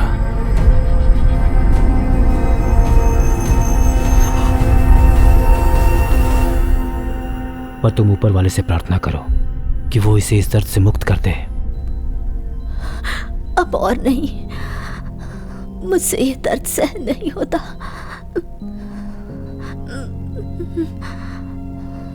मैं तुम्हें इस दर्द से आजाद कर दूं?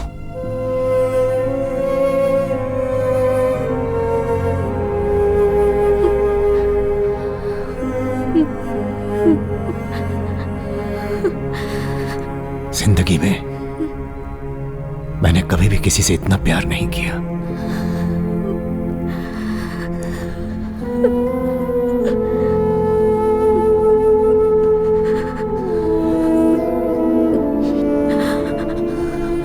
मेरा सपना अधूरा मत रहने देना।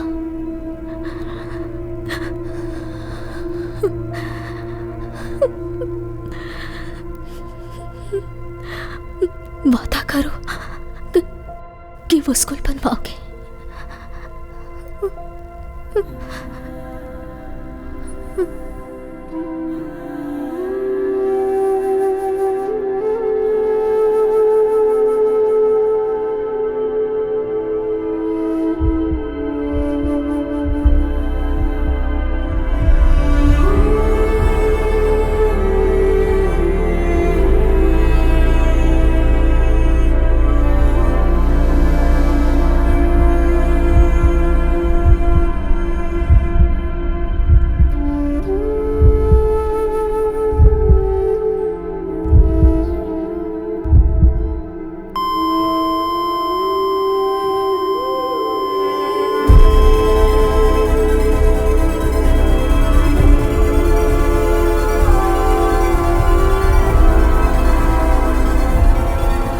तुम ऊपर वाले से प्रार्थना करो कि वो इसे इस दर्द से मुक्त कर दे।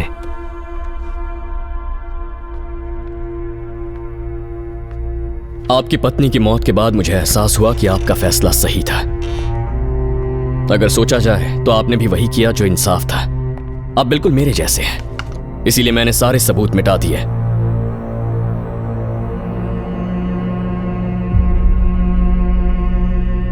यूथनेसिया, मर्सी किलिंग, दया के कारण हत्या, कानून के हिसाब से यह बिल्कुल गलत है, फिर भी आपने ऐसा किया। मैंने भी तो वही किया ना। वो मुजरिम जिन्हें हमारा कानून सजा ना दे पाया, वो दरिंदे जो मौत की सजा के लायक थे, मैंने उन्हें मारा। बल्कि आप ही की तरह मैंने भी कानून तोड़ा है।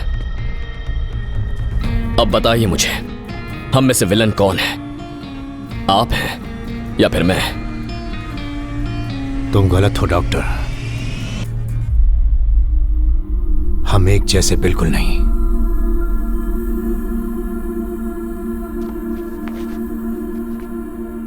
बिना कुछ महसूस किए, बिना एक भी मिनट पलक झपकाए मेरी पत्नी वहां जिंदा लाश बनकर पड़ी थी।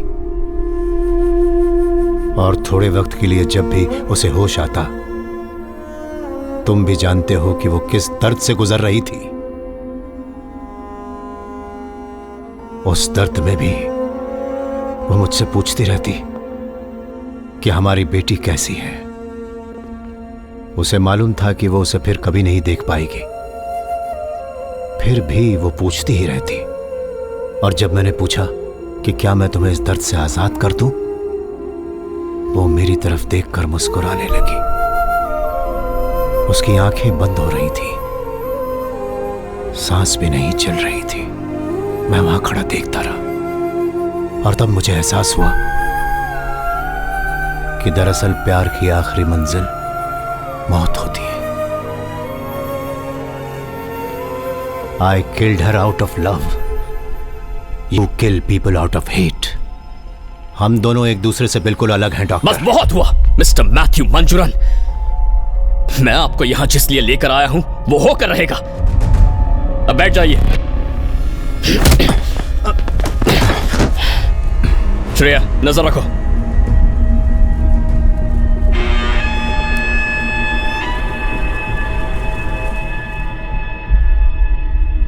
मेरी बेटी मालू मेरे इस काम से बहुत नफरत करती थी। उसकी इच्छा थी कि वो एक दिन बड़ी डॉक्टर बने। She wanted to heal the whole world. Shreya, please, जिंदगी तुम्हें पुकार रही है। तुम्हें पूरी जिंदगी जीनी है अभी। अभी कुछ भी नहीं बिगड़ा है। प्लीज।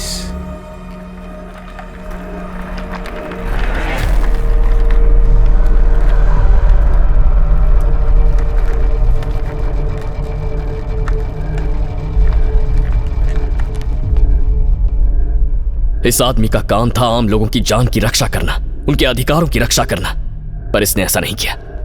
एक बहुत ही नेक इंसान था जिसका नाम था खालिद मुस्तफा।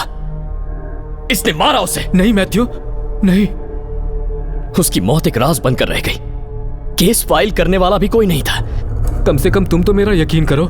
जब मुझे लगा मेरा बड़ा नुकसान होने वाला है तो हॉस्पिटल जाकर मैंने खालिद को मार डालने की धमकी दी थी, लेकिन उसकी मौत से मेरा कोई लेना देना नहीं है। वो एक्सीडेंट असली था। मैं सच बोल रहा हूं।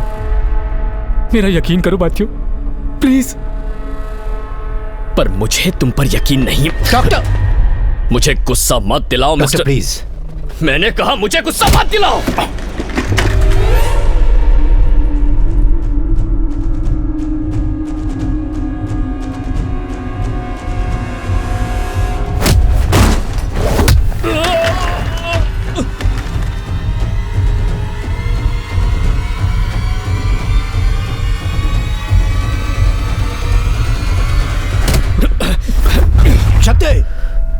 यह आदमी बेकसूर है। He is innocent. बेकसूर है?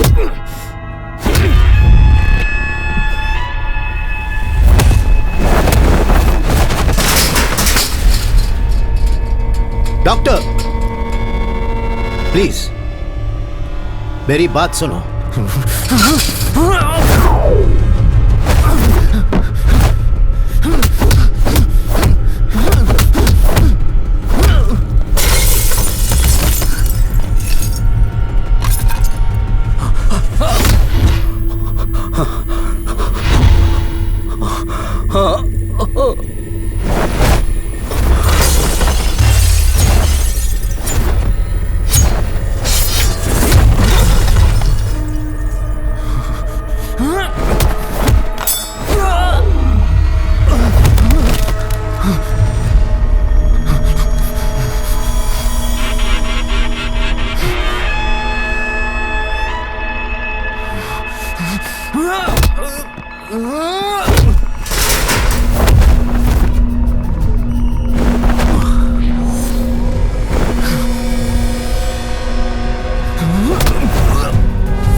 तुम्हें लगता है कि तुम जीत गए?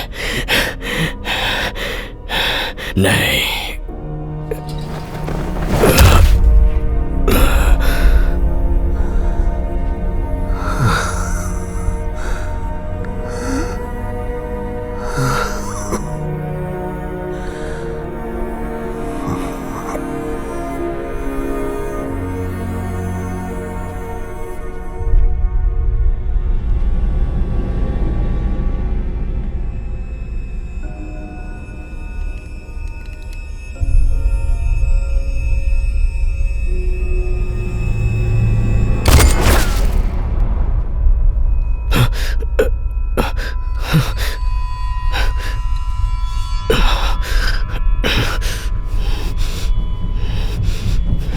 श्रेया, तुम भी। अब मैं तुम दोनों को नहीं छोड़ूंगा।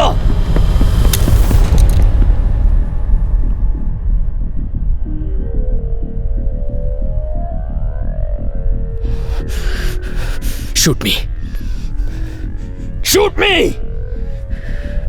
पर कल पूरी दुनिया यही कहेगी कि जो मैंने किया सही था। तुम कानून के रक्षक हो ना? अगर हिम्मत है तो चलाओ।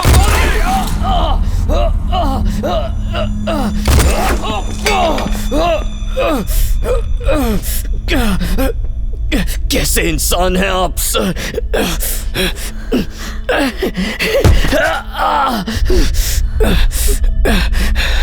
अभी भी कानून के हिसाब से चल रहे हैं आप। खत्म क्यों नहीं कर दिया मुझे? इस दुनिया का यह दस्तूर बिल्कुल नहीं है मिस्टर शक्ति कि एक इंसान किसी दूसरे इंसान की जान ले ले। तुमने मुझसे पूछा था ना कि हम में से विलन कौन है, तो हर विलन में एक हीरो होता है और हर हीरो में होता है एक विलन। तुम एक अद्भुत डॉक्टर हो। तुम्हें न्याय की वो समझ है जो दूसरों में देखने को नहीं मिलती। अगर तुम अपना दिमागी संतुलन ठीक कर लो तो बहुत आगे जाओगे।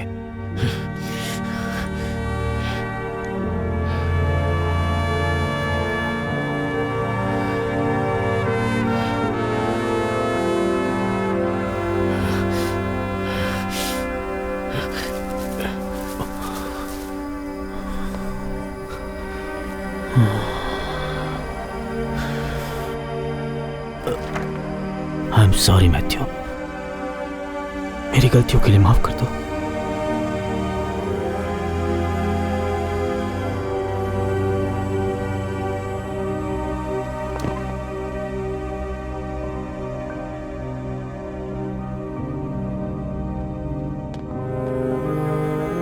सर,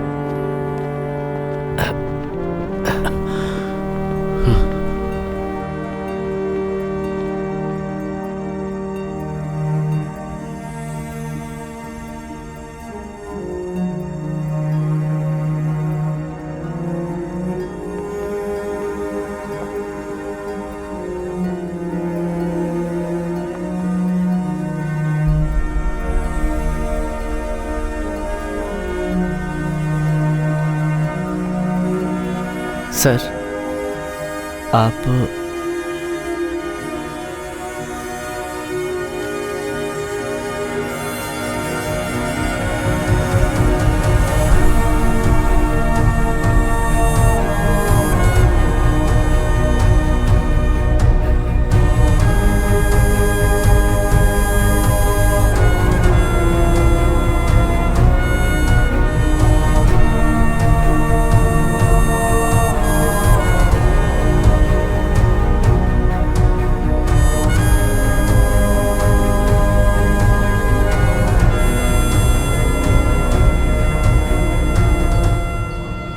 अब आज से शुरू होती है मेरे सपनों की एक नई यात्रा।